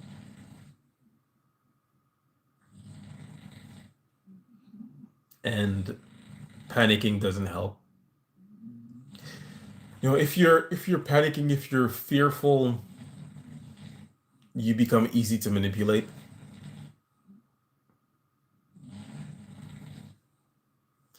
It's hard for me to be fearful and panic when I have such a deep understanding of what is happening to me. This is just narcissistic abuse. That's all it is.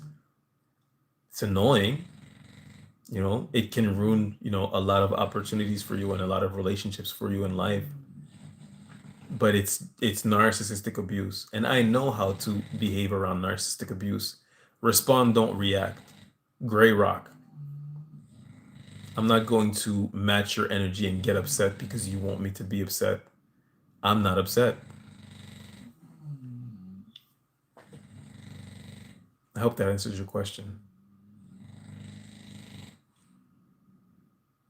Remember, we have to support one another 100%. I'm going to try to do a better job with the messages, Lisa. I'm sorry. I'm very sorry. Please give me grace. Please. They have stuff that can cause electrocution and radiation burning sensation. They can absolutely put you to sleep. Yeah, I believe that. So below. Do you know about the courts in heaven? Take it there first before earth court. Ah, man. What a deep comment, Deb. You just hit me with something. The courts in heaven. My wife says that all the time. She said that all the time. Bring it to God. bring it to God. You're right. You're right. I think one of the reasons also that I'm able to remain calm is that I believe in God. You know, the Bible says 365 times, do not be afraid. 365 times, do not be afraid. Yeah. I bring my troubles to God. And I said that before, you know. I said, I've tried to talk to you people. I tried to let you know you've been fooled. You're seeing me as this horrible person. I'm telling you that I've been tortured for years. The person that they're showing you is a person that they've tortured. It's not who I am. But you're not seeing, and I used to like get upset, but now I'm just like, I leave it to God. God will sort it all out. I'm not worried. I know this is hell. I know this is hell. I'm not attached to this. You know, I love my life. I want to live until I'm 95. I'd very much like to live until I'm 95. I want to enjoy my life as much as possible. I want to do my divine duty in helping people. Make no mistakes, you know, we've we've been put on this earth to be together, to be a community, to serve others. It makes me happy to do what I'm doing. Like I don't want to be doing this, risking my life by exposing a secret intelligence agency psyop. Like I don't want to do that, but I feel like it's my divine duty. And you can't say no to God's calling and sleep at night if you believe in God. So, but yeah, much of what keeps me calm is just thinking to myself, what do I care? What do I care what the world thinks of me? I'm only concerned about what I think of the world. And what I think of this world is that this is hell. To be rejected by hell, it only makes sense. I feel like that scene in Mean Girls where Lindsay Lohan walks in the cafeteria and then the girl says the mean girl says, "You can't sit with us." And I'm just like, I don't want to sit with you. I don't want to be a part of you. I don't want to sit at your table. If you're talking about putting me on the menu, good luck. May the best man win. I mean, it's like, and how do you even see yourself as a good person talking like that? If you don't sit at our table, you're gonna be on the menu. Ooh, ooh, you know? It's like you look at yourself in the mirror and see a good person with that state of mind.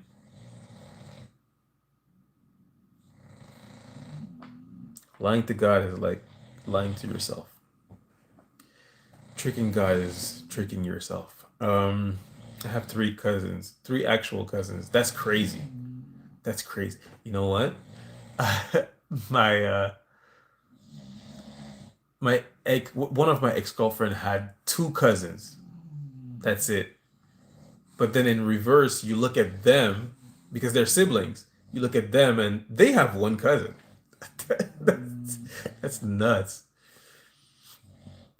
But yeah, I have. I mean, probably have like 50 cousins that I can name and that, you know, I grew up with. But there are so much more that I couldn't tell you who they are. I couldn't tell you their names.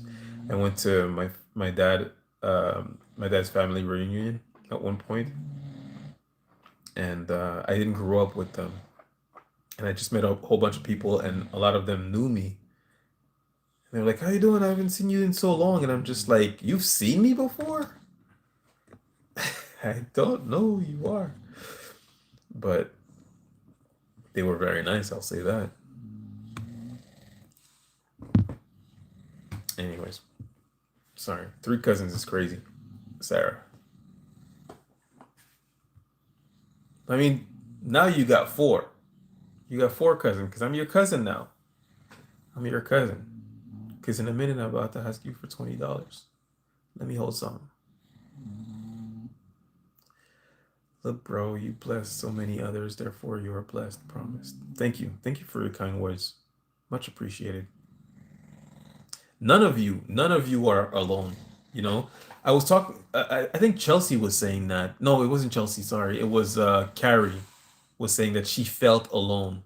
She's like, I'm a cat lady. I live with two cats, and I had to move because she grew up in Canada, but now she lives in Australia, and she's like, I feel alone, and my friends flake on me and stuff like that, and I felt horrible for her, but at the same time, I was like, you're not alone. I write to you every day. We're family now. I talk to you more than I talk to my twin brother, like way more. I talk to my twin brother like once every year, twice every year, maybe once every 2 years sometimes. I talk to you every day. You think you're not my cousin just because you're white? I got white cousins. Anyways,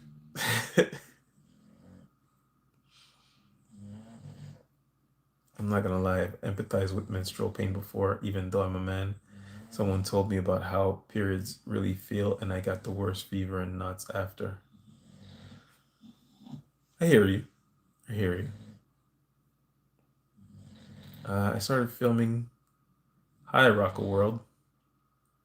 Um, I started filming gang stalking in public, and then they started filming me and my kids, so I lost it and chased one of, and that stopped because I'll look crazy. I've got an alibi. You don't. You're driving. Yeah. Well, Chelsea says, "Why you always on live? You never not on live." I feel judged. Uh, yeah. I don't judge people who go off the handle with this experience. It does drive you crazy, doesn't it? I just think that um, with time you sort of learn to, well, not with time, with experience, because you have to make a choice to not react to it. And I made a choice a long, long, long, long, long, long ago. I made a choice to not react to narcissistic abuse. And gang stalking is just narcissistic abuse. So it's really easy for me to not react to it because I've practiced. I've practiced with people who mattered to me. None of these people mattered to me. Not in the sense that the original people who did it to me mattered to me. So you get good at what you practice. You'll be all right, Cosmic Queen. You're on a job and can't look like the nuts one. Yeah. You'll be all right. You'll be all right, Cosmic Queen. It'll be all right. We have Jesus, don't we? Don't we? We have Jesus. If you really need to write a physical letter to the director, no, no. If they do not reply in 60 days, you can escalate. Include the proof and evidence, please. I'm not doing that. I'm not interested in that. I don't want, you ever heard the saying, we've investigated ourselves and we found that we've done nothing wrong? I don't, I don't trust law enforcement at all.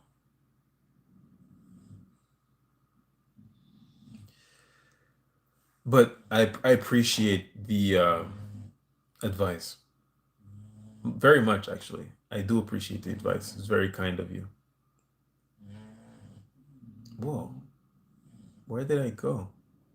Hey, Tarai is here. Hold on. Where did I go? I'm way too far down, aren't I?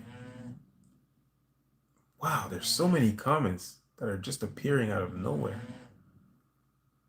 Okay, okay, hold on.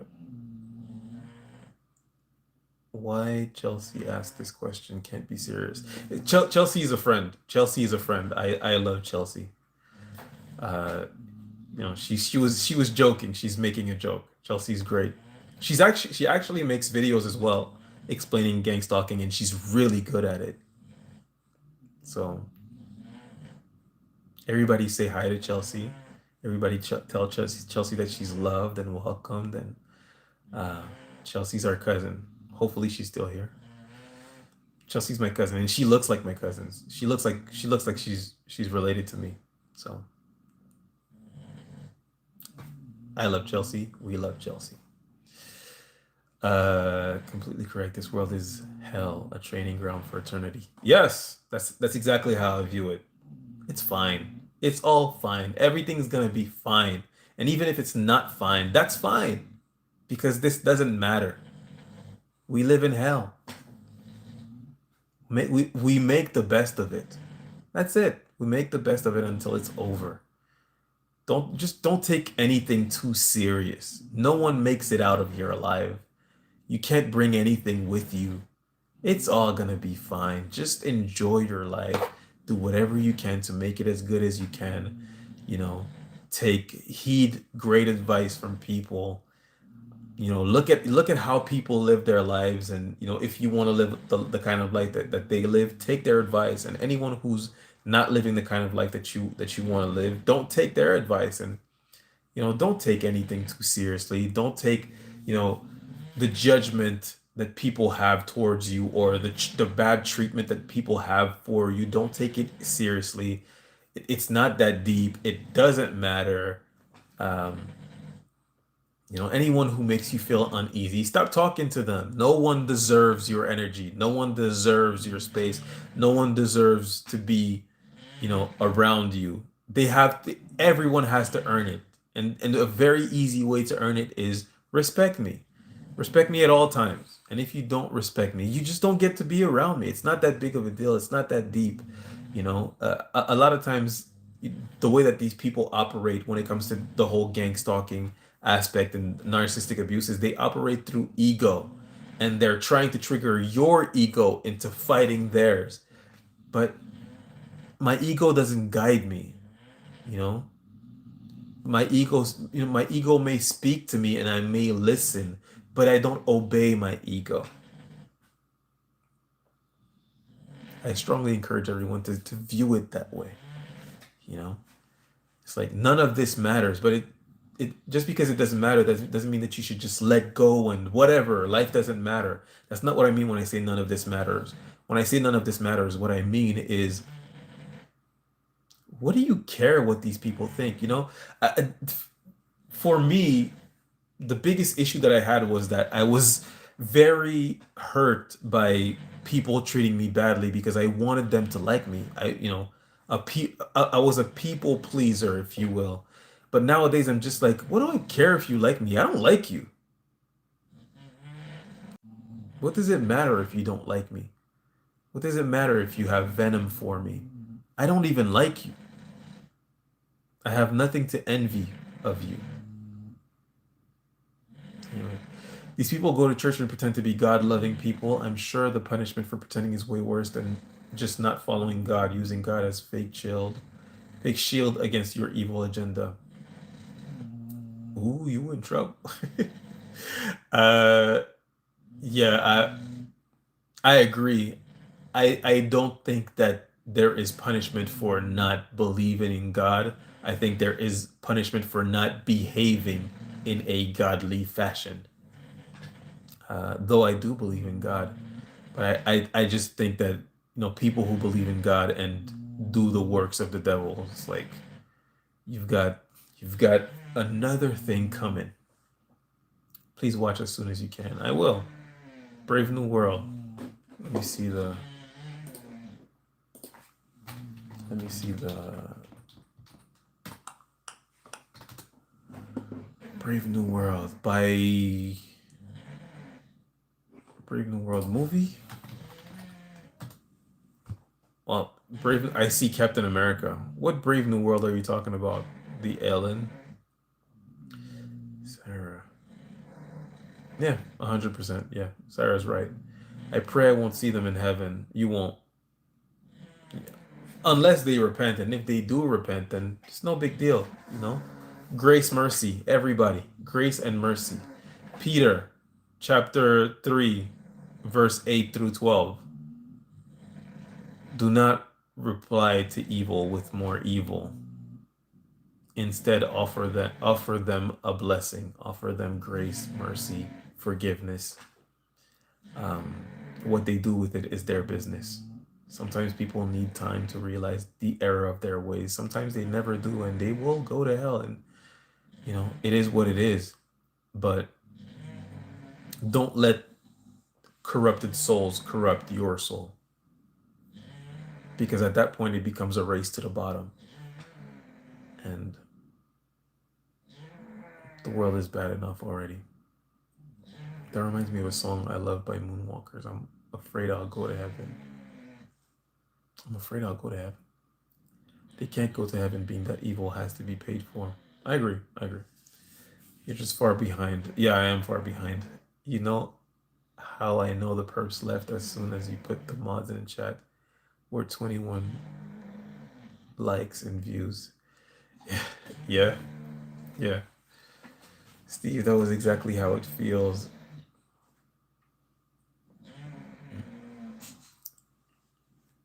Tell your wife we're not the husband stealing kind. We consider her as an extension of you and we are all friends. I'll tell her. My daughter got off the bus and puked. That's the kind of Monday we had. Looks like she'll be home from school tomorrow. Well, at least you'll spend time with her tomorrow. That's nice. I hope she feels better though. Have you noticed them doing this to your kid? Because they've absolutely started on my son at 12. I'm sorry to hear that. Targeting kids, you know?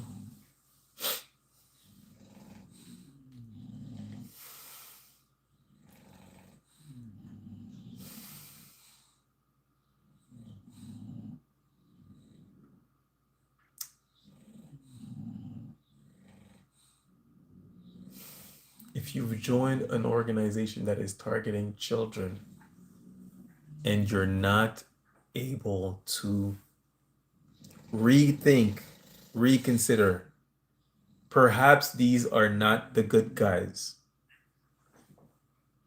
You deserve everything that's waiting for you. And I'm sorry. I'm sorry for you. I'm sorry you were fooled. I'm sorry you were tricked and you're not waking up. I feel sorry for you.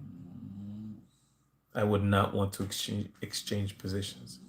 I would not want to at all. I'd rather be here, tortured, than being where you are. Because I know what happens to you.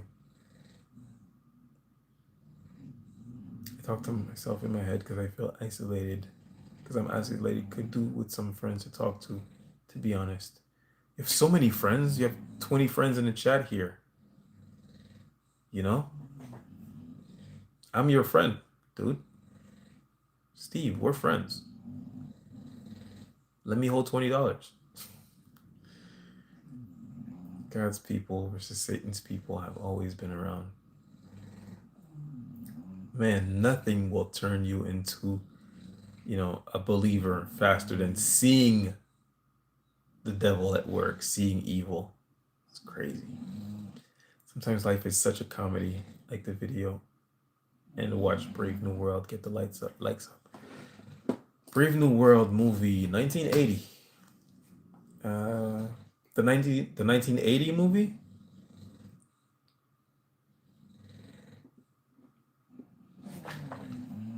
It's queued up. I'll take a gander. I'll watch it.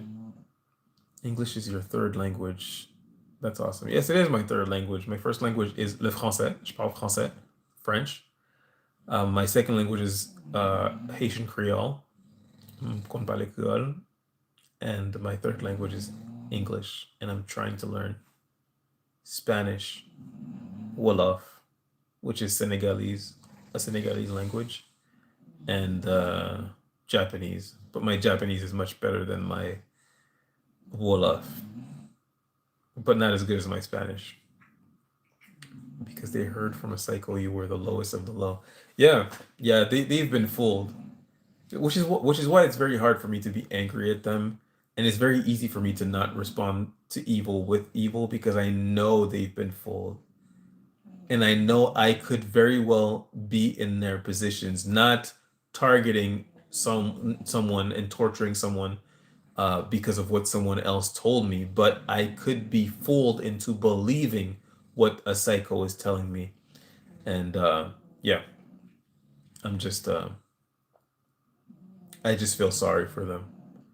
Of course, they're accountable to the choices that they make, I guess. Um, but I do feel sorry for them. I can't help but feel, though they are hurting me and all of us, I do feel sorry for the ones who have been fooled, the quote unquote good people who have been corrupted,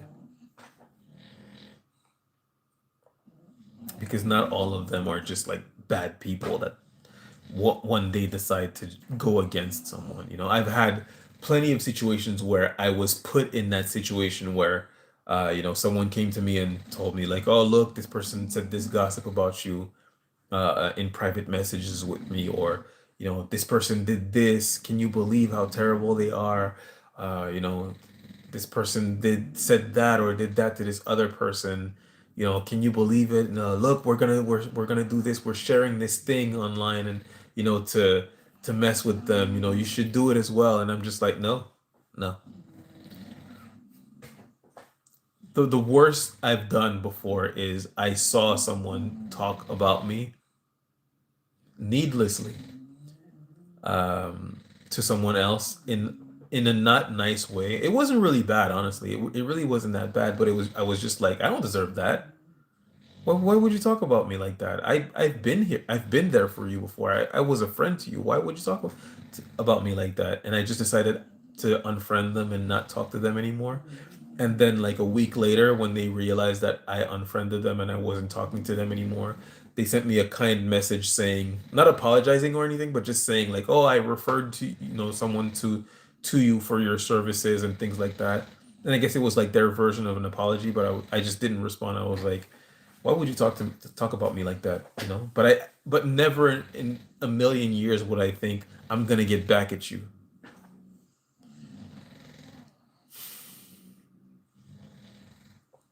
I do feel bad for, not going to them and telling them like, hey, why would you say that about me? Because I'm sure that if I did that, she would have explained herself and I would have been like, oh, okay, it's all right, I understand. I but I didn't.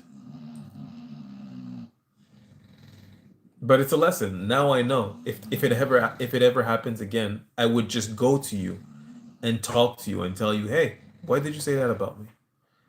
But the last time I did that, it was with someone who said really awful things about me and who was talking about like really ruining my reputation, destroying my livelihood. And I went and talked to her and she just like pretended like, oh, I don't know what you're talking about. And she just like changed the subject. And I was just like, I hope you have a great life. I hope you have a happy life. And that was the last time I spoke to that person. I have no venom for that person, though that person had a lot of venom for me and did a lot of directed conversation with me and, uh, you know, really tried to, hurt me. I don't have any venom for that person. I'm just like, well, I tried to talk to you. I tried to like see if we could patch things up and see if you would, if you could see that I'm not the person I've been painted to be. But it seems like you're hell bent on going against me, and it's all right. It's okay. I don't wish to participate in this anymore. Like this charade where you pretend to be my friend and then you talk about me, you invite me over your house and then you talk about destroying my life. It's just like keep it. And truly I feel sorry for this person because I called this person my friend. So and now they've corrupted her soul. So and it feels presumptuous when I say this. Like she would probably be like, "Oh, my soul's corrupted. You think you're better than me? I don't think I'm better than you. I think you've been fooled, and I haven't. I was tortured. You've been fooled."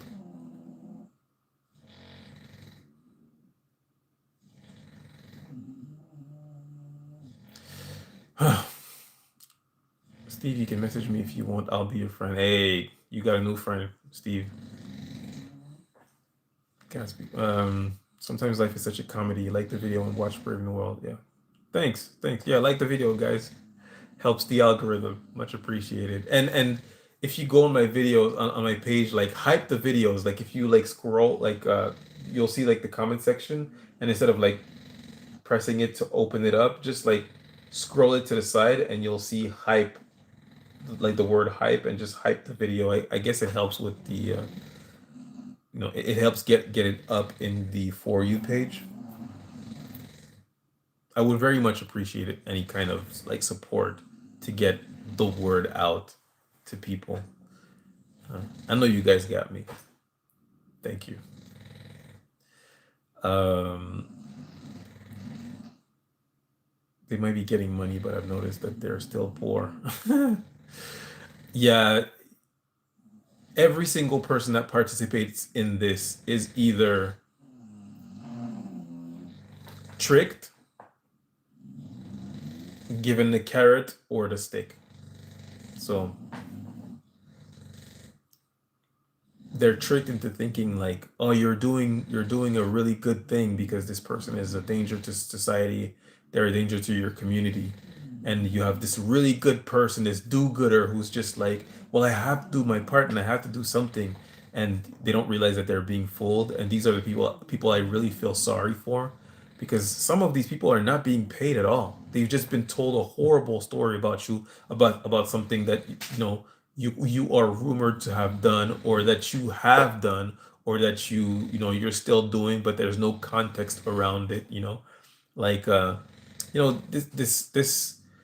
this experience causes a lot of stress in people's lives, and you might do things that are out of character, like for example spousal abuse, right?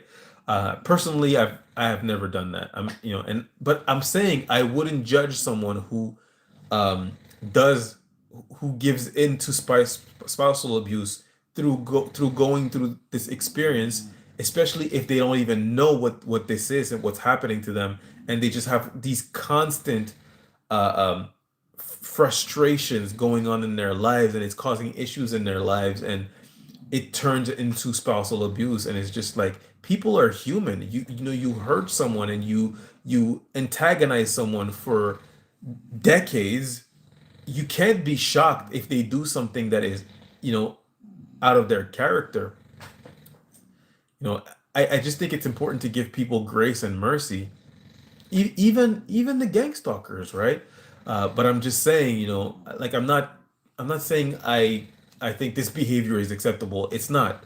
What I'm saying is, people are human, and a tortured soul is liable to do something that is wrong and out of character, and you know they're gonna react out of anger, and of course, that's going to be used against them, and it's going to be used to, you know, perhaps it's not spousal abuse, but it could be anything. It could be substance abuse. It could be, crime. It could be, theft, vandalism, whatever. You know what I mean?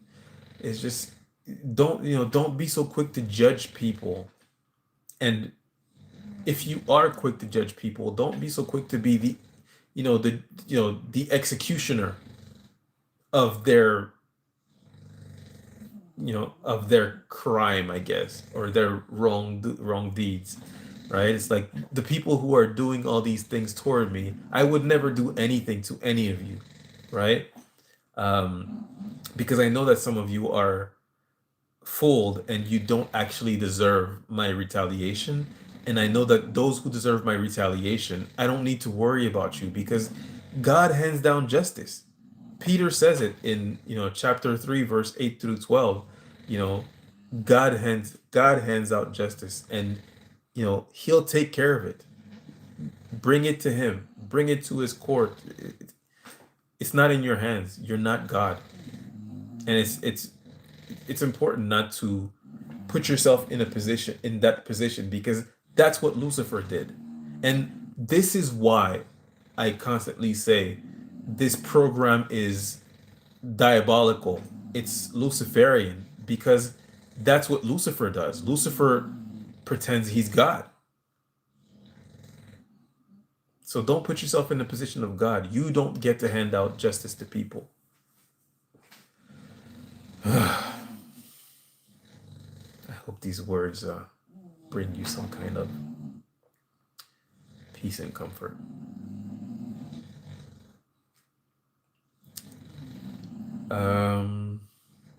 You can message and can give you my name. It's on Facebook.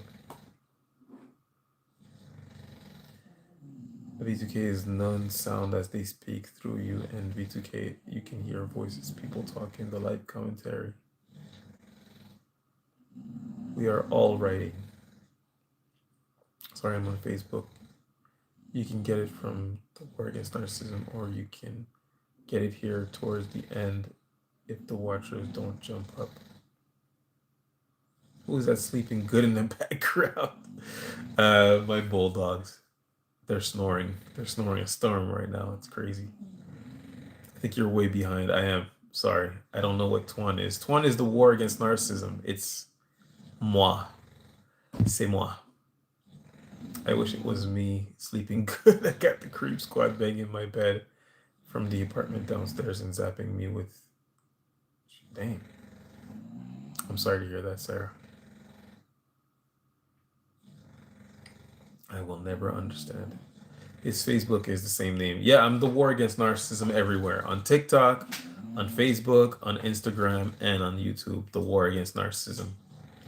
I'll try and find the Facebook page to add. Got it. That's the wild part. Why do people think it's not real? It baffles me. Shadow banning is just a YouTube form of targeting. Yeah, I know. Lily of the Valley, likewise. Lily of the Valley, I like that name. I had a bulldog that had a name. Well, I have a bulldog. I had a bulldog. She's in Arizona now. She was never mine, but I bought it and placed it with a friend. And that friend who has Lily of the Valley, she actually believes me. She believes what I'm going through, and we talk pretty regularly. But it's Lily of the Valley, but her name is Gina. Anyway, sorry, I went on a tangent. Tarai, how's it going? Sorry, I saw your name as I scrolled down, and I'm realizing it's taking me a really long time to read through all the chats. There's a lot of you in here, and we're talking. But I'm glad we're talking. I'm glad you guys are, sharing. This is good. This is like therapeutic. I've always been told that I'm like a therapist. I don't know if that's a good thing, but I've always been told that you're like a therapist. Because I have empathy, because I care about people. I don't know. But it's therapeutic to me, is what I was saying. Not like therapeutic to you guys. Hopefully it is, but it's, talking to you guys is therapeutic to me. And sometimes talking to myself too, but that's presumptuous. Sorry. When you started your own business, did you move away from the place where the gang stalking began, or started a business right there where community turned their backs on you? Well, the community had not turned their backs on me yet. It was just workplace mobbing at the time. And so I stayed in the same community. It was in the same community. And I had contacted so many people when I started my business. I went to like 60 different veterinarian offices and dog groomers, businesses, and things of that nature. And only 2 of them started referring clients to me at first. But then their clients came to them and told them, this guy's awesome. And they started referring more clients to me and started talking to me to other veterinarians. And it got the ball rolling real quick. And I messaged a lot of breeders as well. I really did the groundwork. Like, I went to their offices. I didn't email them or call them. I went to 60 different businesses in 3 days, and I was just like, here's my card. I offer free services for the first time. And, if you want to have an easy time with these puppies that you're going to see for every year, to do their vaccinations, and you want to have a pleasant experience with them, send them to me, and I'll make sure to give your clients all the right tools to train their dogs. And a lot of them were like, "Oh, that sounds really nice," and then they never they never referred me anybody. And one of them actually said, "You know what?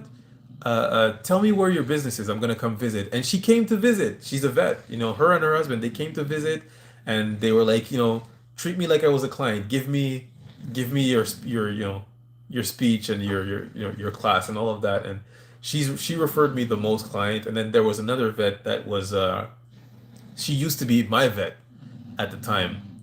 Well, not at the time, but like a long time ago before. So when I came to her, she was like, "Hey, long time no see." And I was like, "Yeah, I'm here to like give you my cards, and if you could refer me some clients." And she was like, "Of course. All your dogs are so great. I know you're probably a great dog trainer." So that was how it happened. And then when I broke up with my ex, my landlord was her mother-in-law, her stepmom, sorry. My landlord was her stepmom, and when we broke up, I called her stepmom, and told her like, "Hey, should I look for a different place to do my business because, your stepdaughter was just physically violent with me, so we're breaking up." And she was like, "No, no, we're family. You don't have to worry about anything. I interact much more with you than with her. Like you're welcome here." And then slowly with time, as she started becoming more mean, more and more mean, and then she started doing directed conversation with me, which I was just like, "Oh man, it's happening here now." And then she just kicked me out, and it was happening during COVID. So yeah, eventually she just kicked me out. Like at first she started accusing me of like showing up at the business and giving classes during COVID because everything was shut down and we weren't allowed to do that. And I was telling her, "No, no, I'm showing up because there's a washing machine and at the place I'm renting, and I'm just doing my laundry there." And then she was like, "Well, why are you doing your laundry there?" And I was just like, "Is it a problem?" And eventually she was told by someone else that lived upstairs that I was actually giving classes when she told me not to. And she accused me of it, and I was like, "No, I just met someone to give them like some medicine for their dogs. It's not medicine, but like fish oil for their dogs. Like I was just giving it to them." And I told them to meet me here, and she's like, "Why meet here?" I'm like, "Because I live in a small apartment. I didn't want to have them at my small apartment. I just met them here." And then she like put a little paper over my door of my training class to find out if I was giving classes or not. And I opened my door, and the little paper fell off, and I was just like, "Really?" And then she was like, "Well, why are you here?" And I was like, "I'm doing laundry." And then the day after, she apologized, but it was like a really fake apology. And I was just like, "God, why is she being so mean?" I couldn't figure it out. And then eventually, when she started doing directed conversation, I was kind of like, "Wow, this is happening again." But I didn't like put it together. I thought that it was my ex that got to her, you know. But then it started happening with my friends. It started happening, with my family, and at that point, I was like, "Okay, something else is going on." And that's when I fell on the Lisa Lake page, and she mentioned the word gang stalking, and I was like, that could describe what I'm going through. And then I researched it, and I was like, "That's exactly what I'm going through." Sorry for going on a tangent. It's probably why I'm so far in the comments, eh?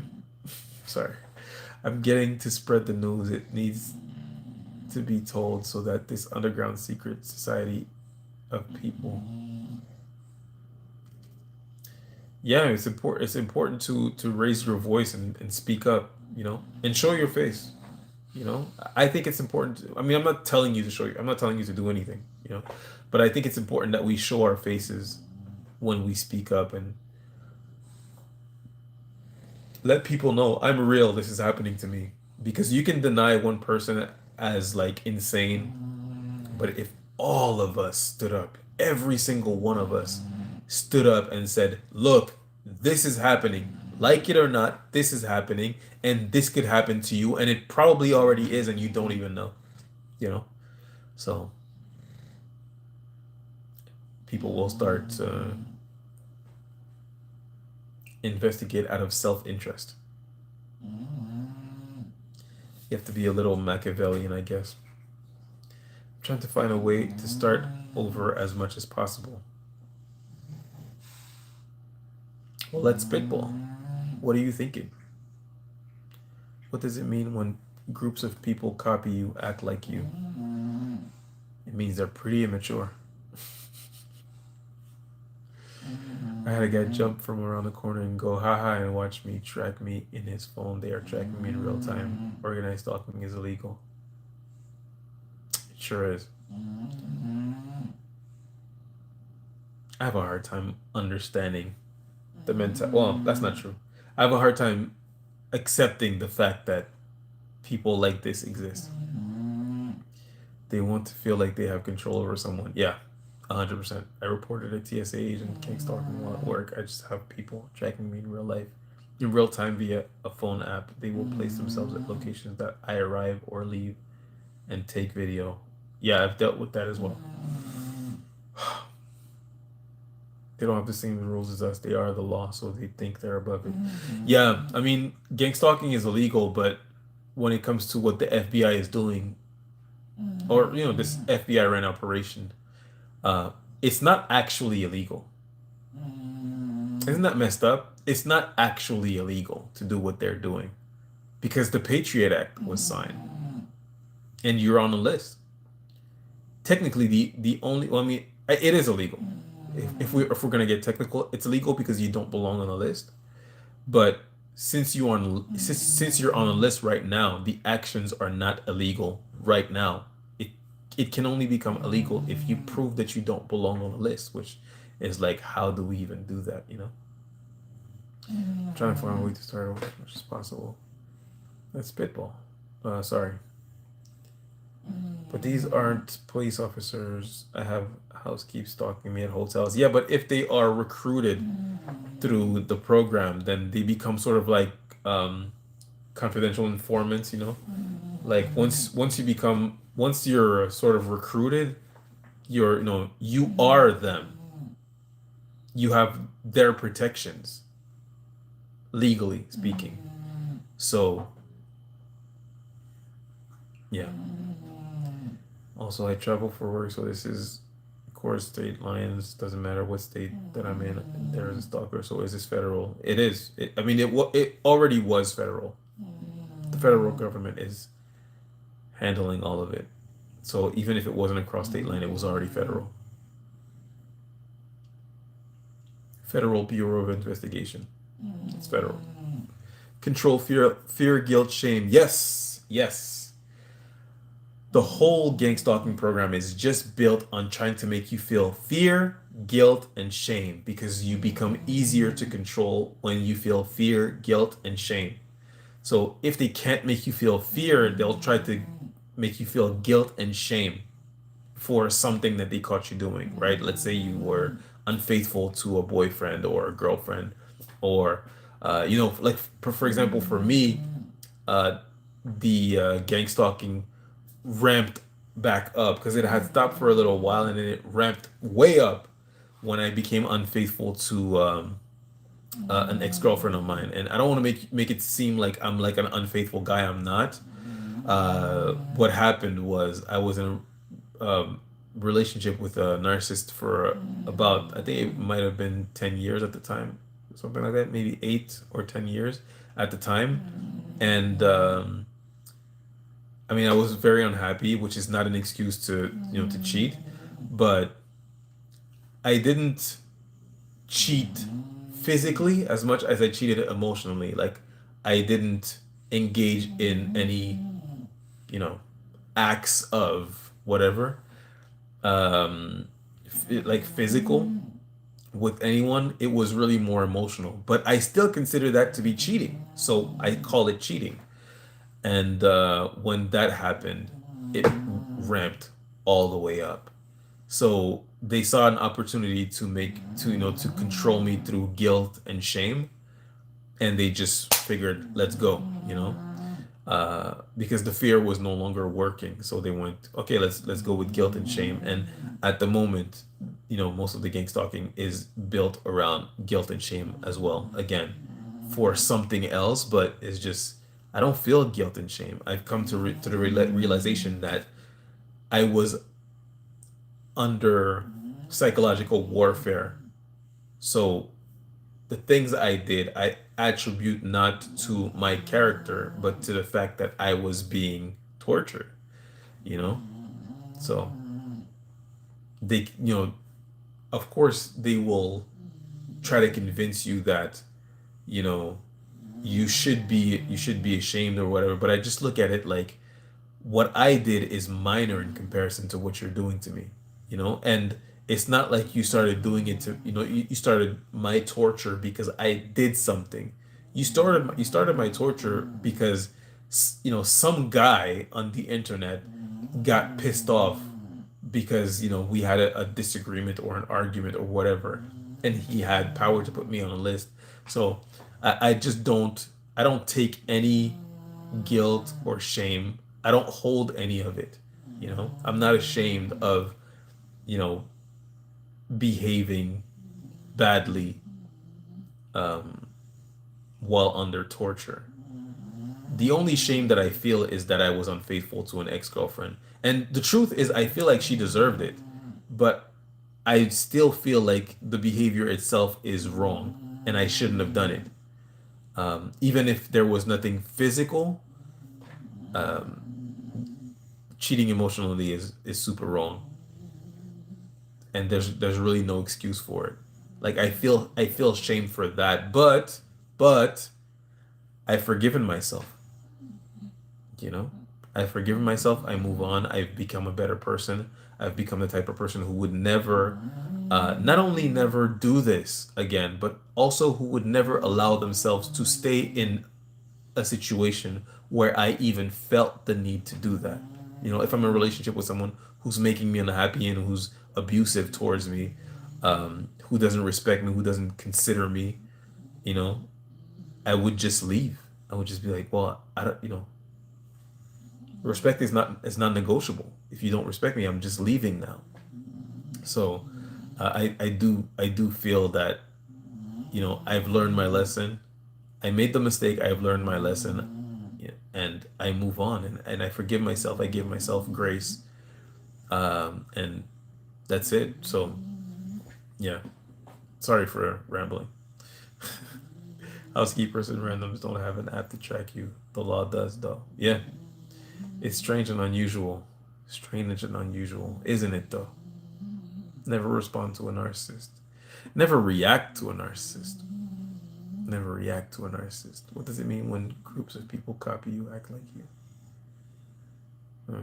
Lily, that's a dog whistle. Yeah, it is a dog whistle. They're basically trying to let you know that, you know, they're abusing you in front of everybody, but you can't call it out. They're trying to piss you off with something only you would see or hear. Exactly. I have a cousin, on my birthday 2 years ago, we went to a restaurant and she was there, and every time I would talk, she would do ad libs at the end of my sentences. She would repeat the last thing I said. I don't know if that's what happened to you, but she would repeat the last few words I said every time I would talk. And I didn't say anything because she's a girl. But I can tell you right now, I would never talk to that person again. Do not be afraid. Do not be afraid. Amen. I think their goal is to create fear. Fear creates an open door for spiritual warfare. 100%. Exactly. Lily of the Valley, I think it's your first time here. You're saying a lot of things that are necessary. This is definitely hell. I'm going to live my life. This life was a gift. Oh, wow. I'm super far. I just realized. Oh my God. I am super far. Like the comments just like appeared out of nowhere. A whole bunch of comments. Oh my God. Do not be afraid. It's real. I know these people are bothering me at this point. If they would stay out of sight, I wouldn't even notice. If you haven't liked the video, please double tap the screen. Helps him and us in the chat. Thank you very much, Cosmic Queen. I appreciate you. What does it mean when a group of people copy you and act like you? It's dog whistling. It's directed conversation. It's a form of directed conversation or dog whistling. It's a way to abuse you in a manner that only you can perceive. And if you tell other people, they're just gonna be like, yeah, it's not that deep, buddy. Like, relax, Plausible deniability. I'm not worried about it at all. I purposely go out of my way to look crazy. Today I danced in the rain in a red robe. Yesterday I vacuumed the cracks in my sidewalk. Hey, why not? Why not?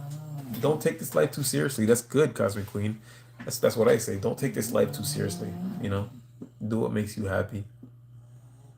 I'm curious, what is Jesus doing for you? And if he's doing something, then why are people still complaining about this gang stalking? That's a pretty good question. What Jesus does is, the word of God, rather, does for me is it comforts me in this trial of fire. It brings me comfort that is much needed, and it gives me guidance in how to handle the situation without letting, how to handle evil abuse without becoming evil.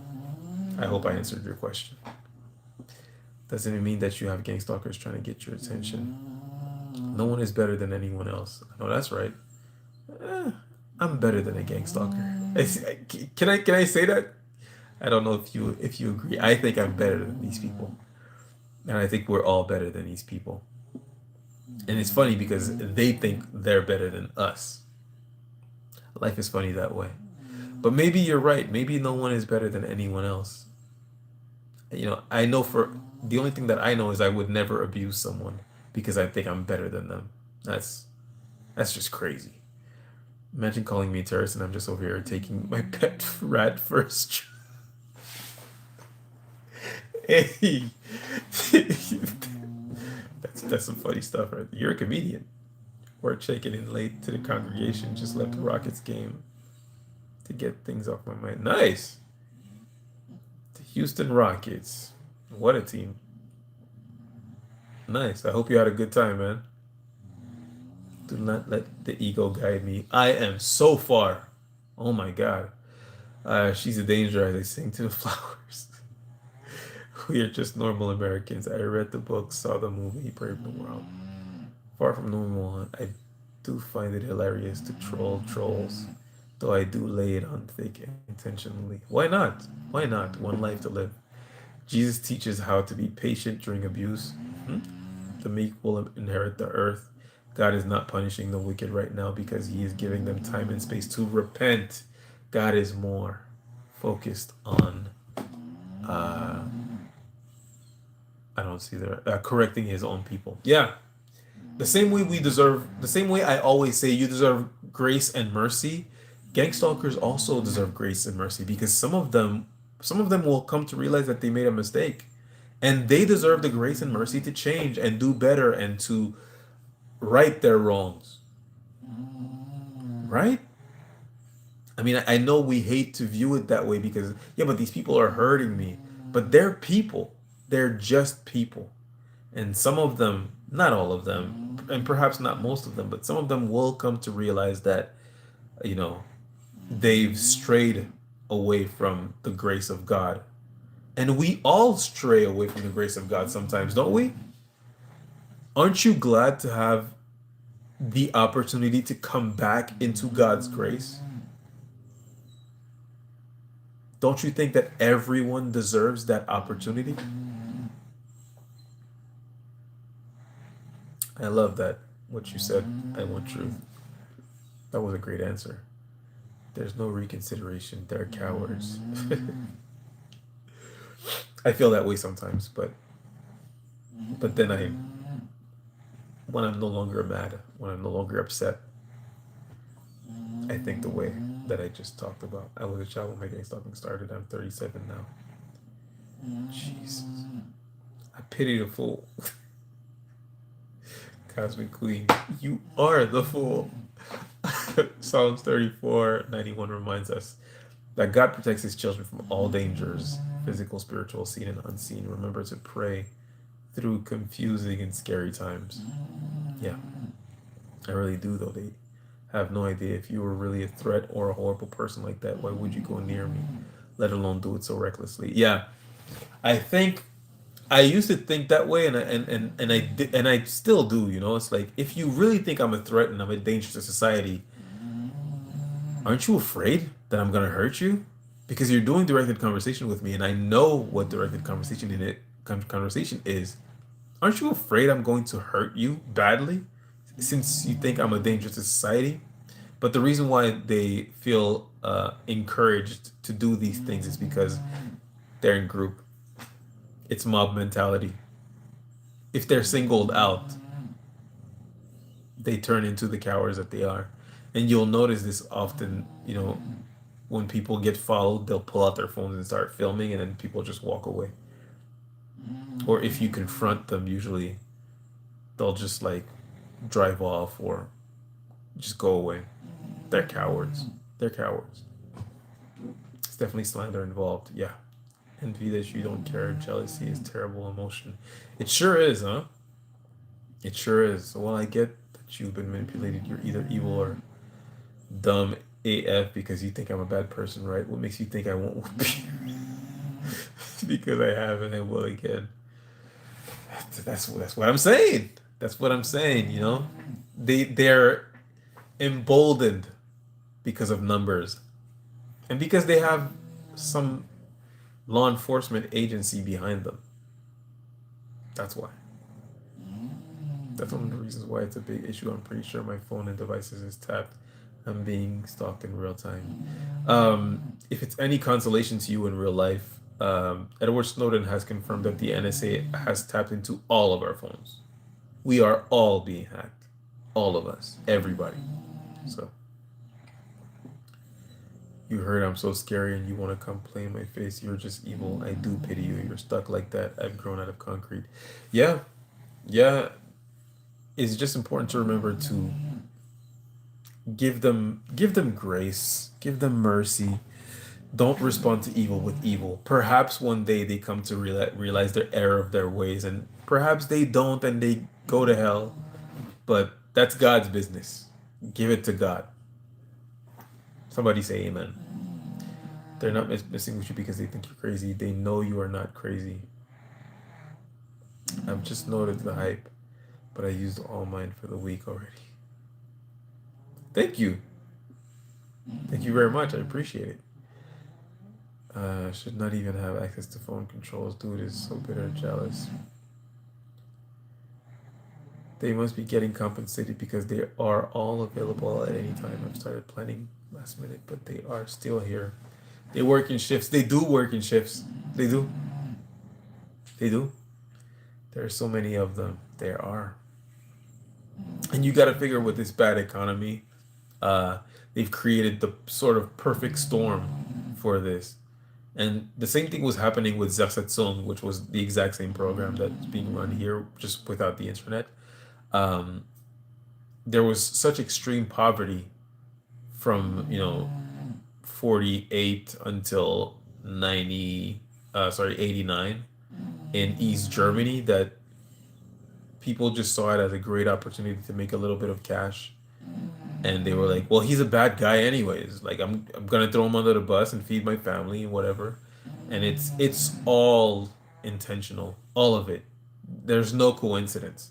You couldn't have run this program effectively back when gas was like 90 cents. It would be very ineffective.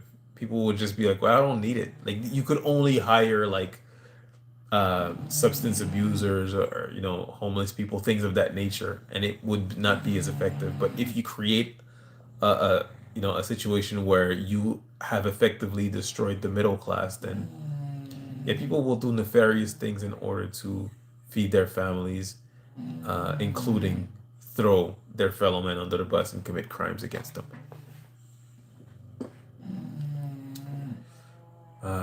Boy.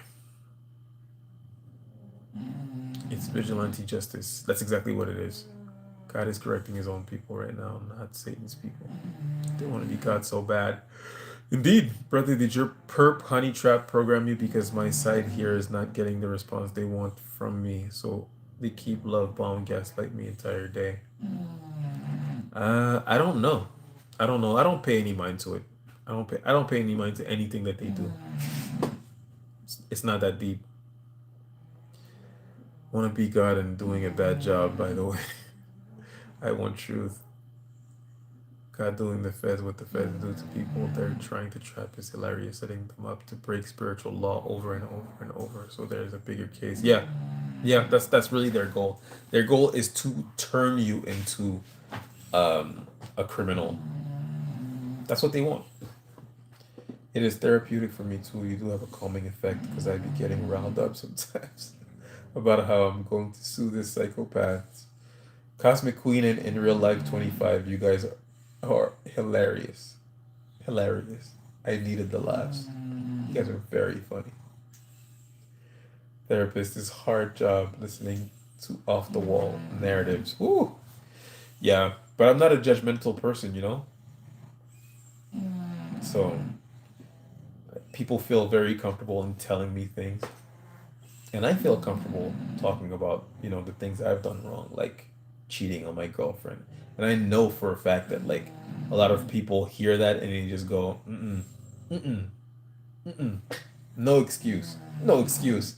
And it's just like I get it, some things just give you like a visceral reaction to where you go, that is an unforgivable sin. But all sin, well, not all sin, like let's be real, but sin is sin, right? Um,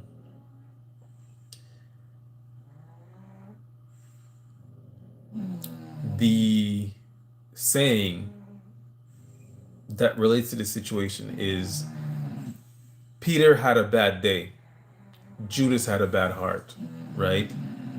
It is the devil's game to judge someone based off of one thing or based off of their sins alone.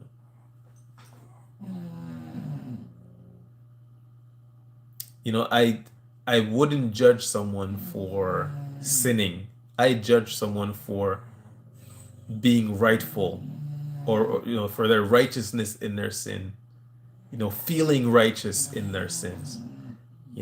If you do something wrong and you know it's wrong and you repent and you try to become a better person, then I believe that there is room for forgiveness, whatever you've done. But if you do something evil and you feel that you're righteous in doing it, and you're like, whatever, it's no big deal, or you you have all types of narcissistic deflections, blame shift, minimization of your acts instead of just taking accountability. You did something wrong, man or woman. Anyway, I'm going off on a tangent. Is this gonna happen to us forever? Has anybody ever got out of this situation?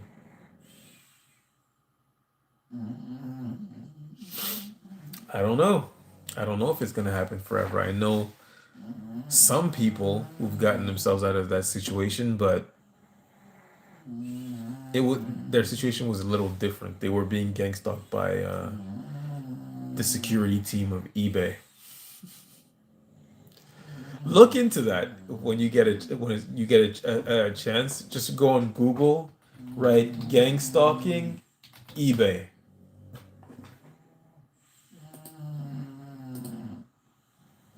They got caught. They went to jail and everything. Of course, the CEO didn't go to jail. The one who called the hit, he didn't go to jail. But it's a great story.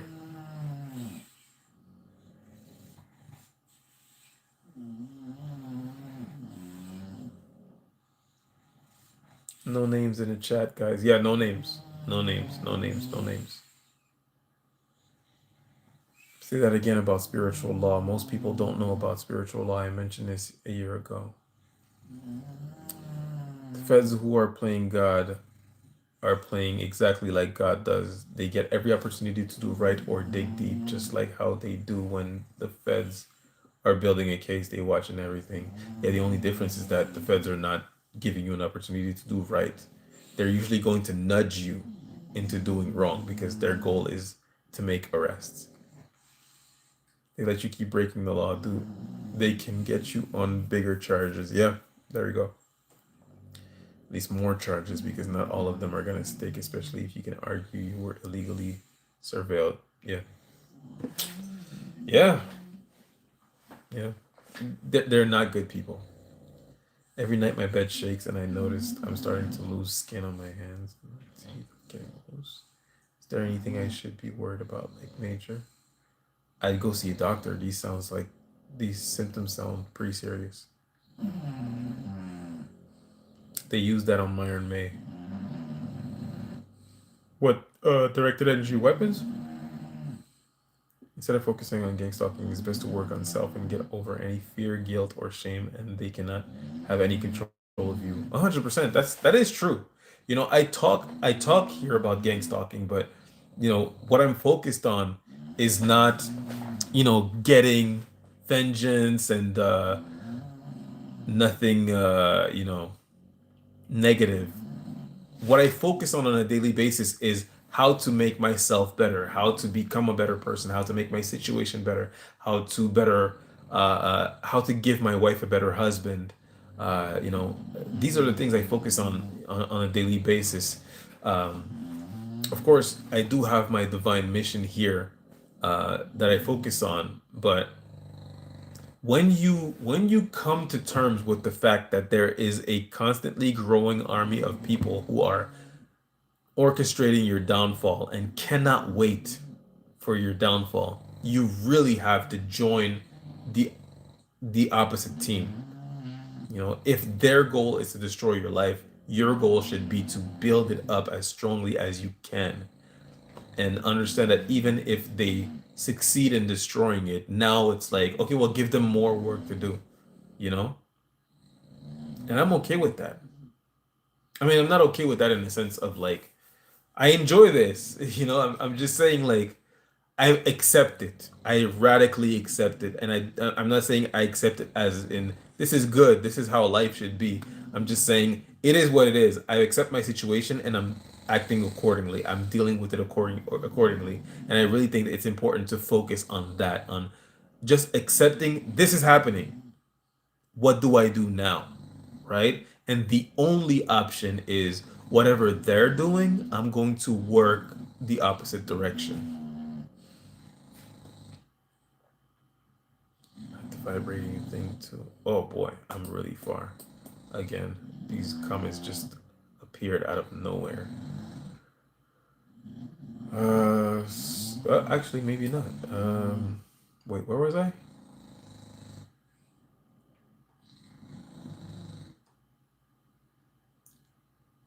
Therapist is a hard job. It is therapeutic. I want truth. God doing the feds. Wait, hold on. Where am I? You do have a calming effect. I read that. Therapist is a hard job. Listening to off the wall narrative. I've read this. Where am I? Oh, okay. Their love bomb is their devil playbook. Yeah. Hezekiah Stephen James. Been enjoying your interviews lately. Thank you very much. Thank you very much. I appreciate it. I appreciate it. Hezekiah Stephen James. Stephen James are two very Haitian names. I don't know if you're Haitian, brother, but I mean, I don't know about Hezekiah. It could be Haitian too. It's biblical. But Stephen James is like one of two of the most Haitian names in the history of Haitian names. Bed shaking is a demon spirit. Skin stalking is physical, but it's also spiritual. There are spirits inside your home. I have them too. 10 Commandments. Thou shalt not commit adultery and thou shalt not lust. It's true. It's true. Hey, I'm not perfect. I gave in to to lust. I mean, I don't know if it counts as adultery because we weren't married, but nonetheless, I did give into it, and I've learned my lesson. I didn't have to. I didn't fall into the how can I put this? I didn't fall into this fooling myself. This game of fooling myself or fooling God into like, oh, I know it's wrong, but it's different for me because I was going through this and blah blah blah. And it's like, no, no, no. This was wrong. Here's why I did it, and it was still wrong. And I learned my lesson, and I would never do that again. I like I said, if I was put in a position where I even felt like, cheating, I would just address the situation as in like, why do I feel this way? Or I would leave. I'll be like, this relationship is not good for me. I'm not happy. Obviously, I'm not happy if I'm thinking of cheating. And cheating is one of the worst things you can do to somebody. It's just such a disgusting behavior. And I've always felt that way. Um, which is probably why it didn't get to anything physical when it came to my experience. But nonetheless, emotional cheating is absolutely disgusting as well. And it really hurts people. You know, I'm not gonna sit here and say that she didn't deserve it because she absolutely did. It's a horrible thing to do to someone, but I do think she deserved it. You know, I just think it is wrong behavior, and it sullies your soul. I think it was wrong not because she didn't deserve it. I think it was wrong because you shouldn't do that. That's wrong. It's wrong behavior to engage in. But I wouldn't say that I feel sorry that I did that to her. I would just say that, do I feel sorry that I did that to her? No. That's terrible. I feel sorry that I did it because it's wrong and it's a sin. Do I feel sorry I did that to her?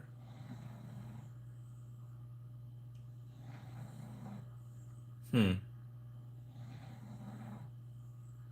I guess I do. I guess I do. Yeah. Yeah, I do actually. Wow. Yeah, I do. Sorry.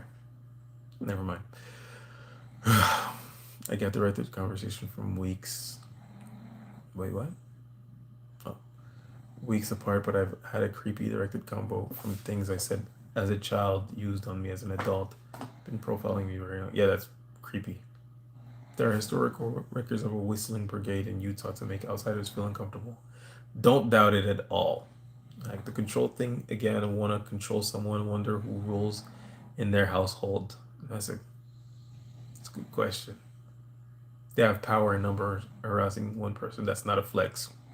Sure isn't. Like Jesus and Stephen said, they don't know what they do. Right, right, exactly. True story.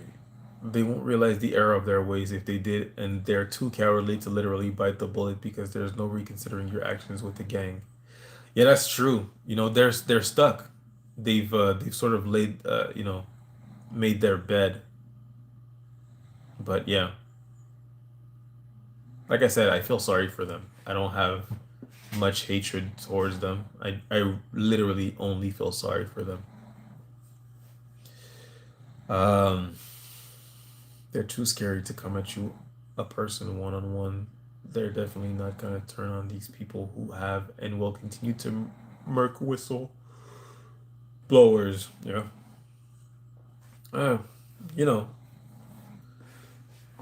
I don't want to get too deep in that subject. I was about to talk about the U.S. military, but yes. The goal has always been recruitment, recruiting us to become stalkers. They will ask you to join them at some point. Yeah, probably, huh? I think that my friend was saying that not to me, but like she was sending a message saying you either join, sit at the table, or end up on a menu. And I'm just like, my soul is not for sale. Perhaps yours is, but not mine. Nothing anyone could do would make me participate in gang stalking them. Nothing. Literally nothing. Frozen. Am I frozen? Not Haiti. Right here in Colorado. Oh. You got a Haitian name, Ezekiel. What never happens. Oh, she's talking about asking you to join. Oh, there we go. Ask you to join them. I mean, they study you at the same time. They know who they can ask and who they can't ask. So I'm more than likely one of those people that they know asking him is a waste of time. I mean, those attacks when you don't react to the voice. I've been asked twice. There are many such testimonials of being asked to join them here on YouTube. I agree. I've heard a lot of people say that they were going through gang stalking and then they were asked to join and then they refused and things got worse for them. And they were saying like, I regret I should have joined. And I'm just like, brother, you're on the right side. It's fine. You'll be fine. What truth? It's not even really about them asking, it's them wanting to prove your shit just like them. Mmm. Mmm. To make them feel better, to get you to join the devil with them. Yeah. Misery loves company. And they want to prove to themselves that, they're not bad people, that you would have done the same thing in their situation. And I'm just like, no, I wouldn't, because I'm not a demon. Why didn't you accept the invite? Because he's not a demon. Cheating is a way of life for those who use that playbook. Yeah. But the cost is your soul, so I never joined them. I've never heard of them recruiting before. I have. Bro, stay safe, please. Thank you. They're only gonna ask if they think you're a good. Exactly. If they think you're a good candidate. I mean, you got to figure they study you, they watch you, and they can, they have teams of like psychologists, therapists, things of that nature, psychiatrists who can tell if you're an agreeable person, disagreeable person, narcissistic person, righteous person, whatever, and they figure out how to even approach you, which is why they're so effective at turning people against you, is because they study human psychology and they spy on the people around you as well. And they know who will turn against you and who won't. It is very rare that they try to recruit someone and that person says no. Usually they say yes with enthusiasm. If they're asking you, it's because they know you're going to say yes.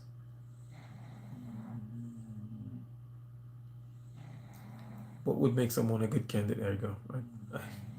Just what I explained. I had a so-called perp friend years ago that wouldn't stop blabbing when he was drunk about how the police framed him, and he also tried framing me the same way he got framed. Yeah, that guy's a POS. Jesus said, trust no man, 100%. I also experience these punks always from a distance, cowards. I feel sorry too.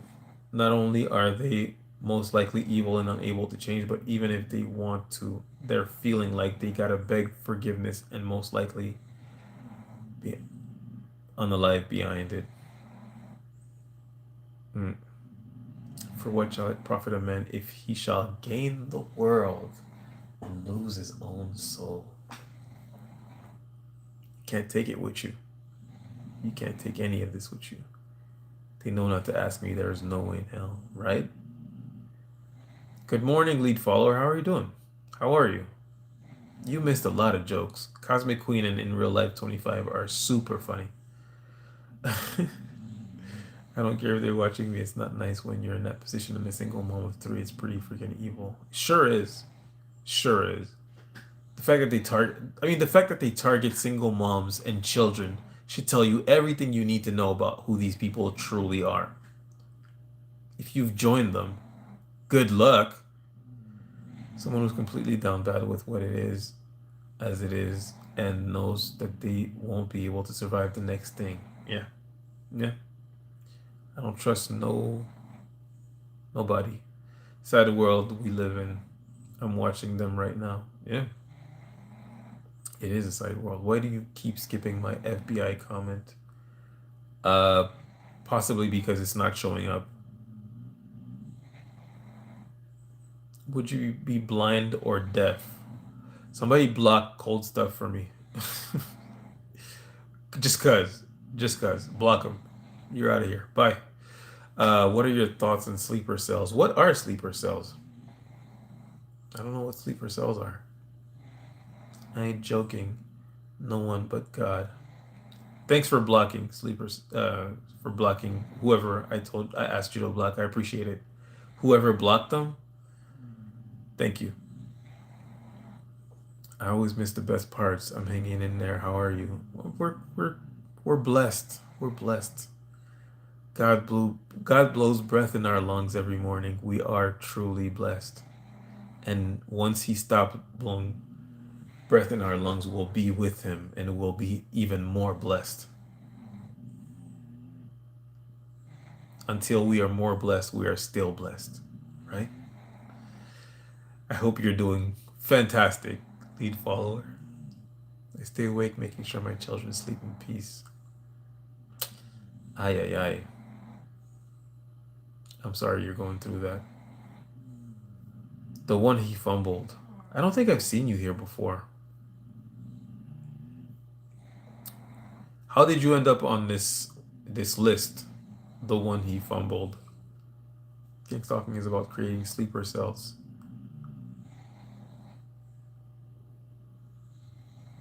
I agree. Like Myron May, Aaron Alexis. I agree. I think so too. There's a specific reason they'll target single moms and children. Keep your head on because that's probably the darkest part of this. Yeah, they target single moms and children because there's no support system. Easy targets. Cowards. Cowards.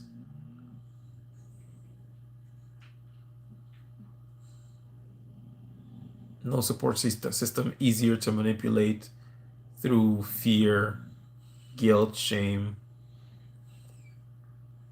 Mentoring candidate sleeper cells. Yeah, exactly.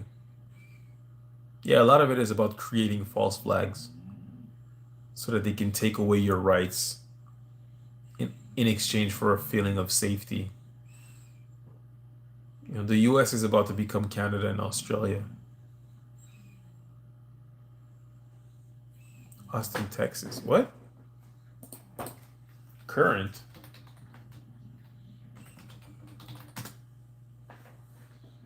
Oh, snap.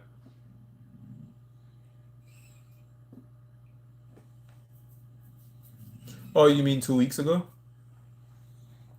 It's all lies. Hey, be careful now. Be careful. You saw what happened. You saw what happened to Alex Jones. Be careful. Supercell is a group of people waiting for a code word to act on some evil directive. Well, I wouldn't say that it's exactly like that. That they're working the program. Ezekiel Stephen James, you ain't lying. I wouldn't say that it's exactly like that, but it's very similar, meaning that they're trying to gather information through their AIs on what tactics need to be used for how long on what type of person in order to get them to commit mass violence. That's one of the functions of the program. So it's like they're trying to figure out how to build sleeper cells and Manchurian candidates, but not like, oh, like code word and activate. It's more like now that we've gathered all this information and our AI system can actually um, be self-operated, almost completely self-operated, and orchestrate people to run the program on this person in order to get them to do something crazy. They're just going to press a button and order up a mentoring candidate that will show up within this, time frame that the AI is telling them. We should be able to get this person to commit mass violence at this point is usually what happens. Well, not usually what happens, but is what they're working on. So yes, you are right. It is a Manchurian candidate kind of type of program, uh, and the goal is to create false flags so that they can start to take away your First Amendment, your Second Amendment, and give you in exchange a feeling of safety, of security, while they're taking away your freedoms and your rights and your civil rights, and they want you to thank them for it.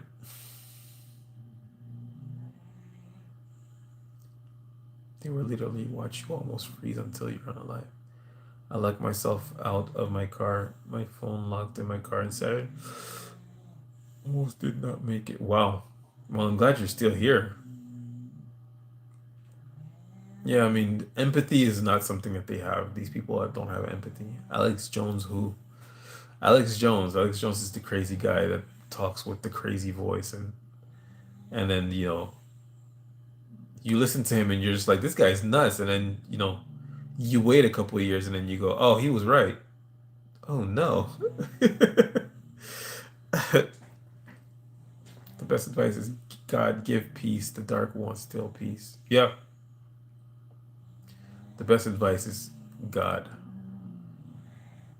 Just follow the word. Just follow the word. Don't think about it too much. If you just follow the word, you'll be just fine. And everyone will be just fine if we just follow the word of God. No jackets, no hat, thin pair of pants, hypothermia setting in. I hope you're staying safe and warm. How cold is it in Canada? I mean, today was pretty hot actually. I don't know how to say it in Fahrenheit or what it is in Fahrenheit, but it was above. It was 10 degrees above water freezing temperature. So that was nice. You could go out, you could go out today with a light jacket and all the snow melted. It was pretty cool. No, it was good.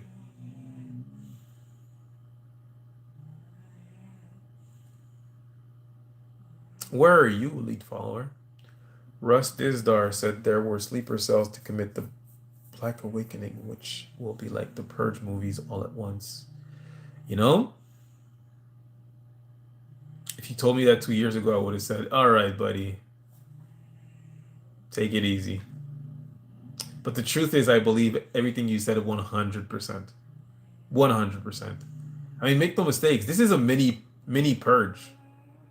You know? I mean, what is the purge? It's a G side.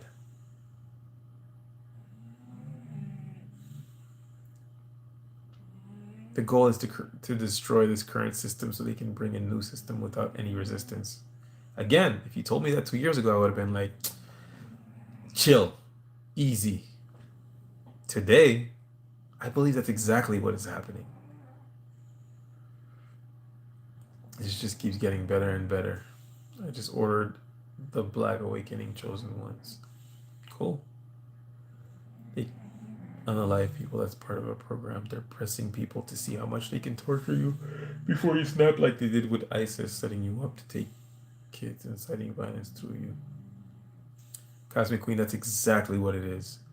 The same thing that the same program they ran on the Taliban, on ISIS, on all of these groups.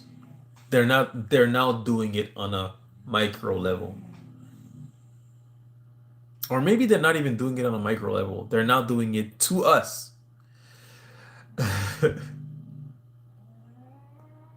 We're getting closer to Revelation 6 playing out. I used to laugh when my grandmother was like, the end times are near. Now I'm like, it very much seems like the end times are near.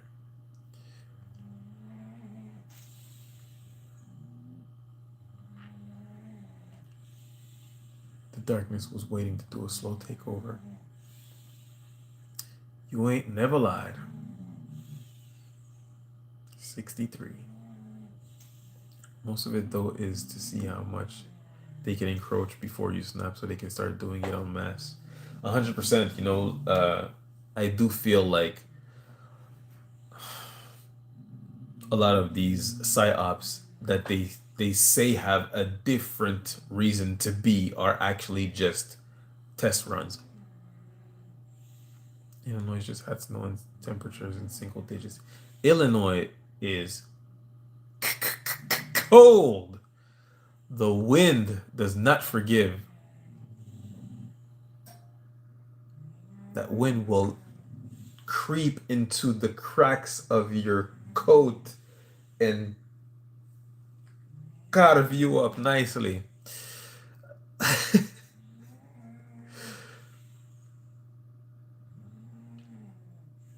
Revelation 6 Red Horse. When are you doing Ezekiel, the Ezekiel interview? Hey man, message me. Message me through TikTok, Facebook, or Instagram, and we'll set it up. We'll set it up. I want to do more interviews before I crash with a mini burnout. I'm feeling good right now. Keep our sight on God, and I say mini burnout, but like before I need like 4 days break. Keep our sight on God. Once Peter let this instruction, he fell into the water. You know my last name is Peter. I mean it's Pierre, but Pierre means Peter in French.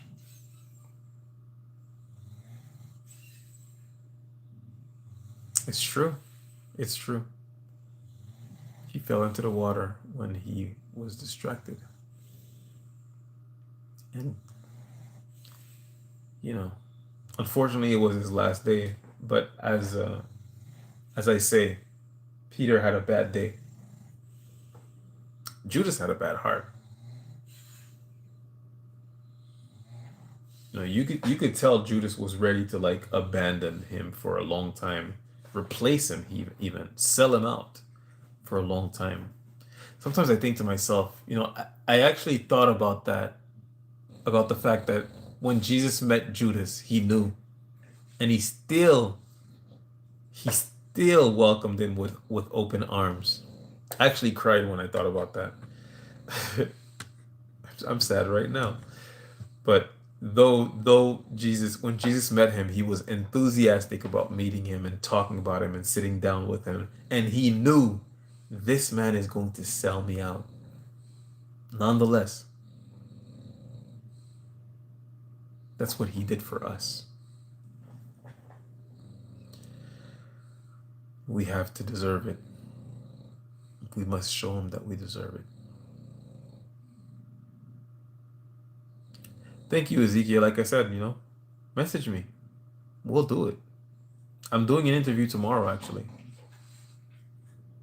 Oh yeah, I didn't tell you guys. I'm doing an interview tomorrow around noon with a really intelligent lady from Bosnia. We must stay strong. It is brutal. It is brutal. I don't envy you. There's still people, they seem to level up every day. The only thing keeping me going is knowing they are going for eternity, a place they will never have to be concerned with hypothermia. I know that's right. Rest easy knowing America will always be giving what they want so they can experience the theft they did unto you when everything they love is taken from them. Jezebel sold out for 3,000 pieces of silver, Judas 30 pieces. Indeed. Mental fortitude is our greatest weapon against gang stalking. 100%. Lean on God and not the worldly things. Yeah. If one makes it to the end without meeting karma this round, they are definitely in hell now. They were doomed a long time ago. I'm curious as to how many here have been asked to join them, and what did they ask you exactly, and what was your exact response other than "Oh hell no"? That's a good question. That's why we have to use good prayers versus evil. Delilah had 3,000 pieces of silver rather. Yeah. How do you keep from being so distracted that you lose sight of God? I do not feel close to Him like I did before. Reflect God love on humanity. Well, I will say for myself, the reason why I feel so close to God is because I deal with evil on a daily basis. It's really easy to believe in God you when it is confirmed to you that evil exists and it is targeting you. It's after you. It's coming for you. It makes it super easy for me to, you know,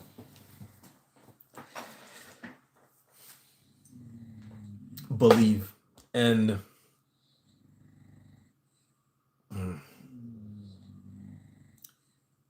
if you read the passages that are being if you read the passages that are being constantly proposed by people in the chats, if you read the passages that are being proposed, if you just look online and if you feel persecuted, read this and read that and read this, and you know, it really offers you comfort. And when you look at the state of the world and how they try to hide the truth, one can only come to the conclusion that, oh no, he was real. This story is true. It can only be true. I don't know. I think getting so close to evil has really made me run to God. Isn't that a blessing? I do have to go, guys. I'm so sorry. I have to do an interview tomorrow, and hopefully you guys will be there. Like I said, it's gonna be around noon, my time, Montreal time. So I hope to see some of you guys there tomorrow. This is a very smart lady. She's pretty great. She does post on TikTok regarding gang stalking and her experience with being gang stalked. Um, I think you guys are gonna like you guys are gonna like her. She's very intelligent. As soon as I saw her videos on TikTok, I was just like, I want to interview you. And she was like, I love your videos, and I'm so happy that you're speaking up. And I was like, I love your videos. I'm happy that you're speaking up. Let's do an interview. And she was like, absolutely. So I think Canada and Illinois are the same time zone. Let me see. What time is it in Chicago? You guys are an hour behind. Sorry, you're an hour behind us. So for you, it'll be 11 a.m. Around 11 a.m. noon. So, well, thanks for being here, guys. Thanks for keeping me company. Is she in another country? Yes, she lives in Germany at the moment. But she's from Bosnia. No, she was talking, and I was just like, "You sound like you're from Dagestan, like Eastern European." And she was like, "I am. I'm from Bosnia, but I live in Germany at the moment." She's great. She's a Muslim. That's why I thought she was from Dagestan. It's like I didn't know there were Muslims in Bosnia, but she's from Bosnia, and she's been dealing with this gang stalking nightmare, much like we have. She's great. I think this is going to be a great interview. I really do. I just remembered it. Thanks for reminding me. But thanks for being here. Thanks for being here with me, guys. I hope you guys have a really great night. I'll see you tomorrow. And as I always say, at the end of every live, you deserve grace. You deserve mercy. Love yourself first, always. I love you guys. See you soon.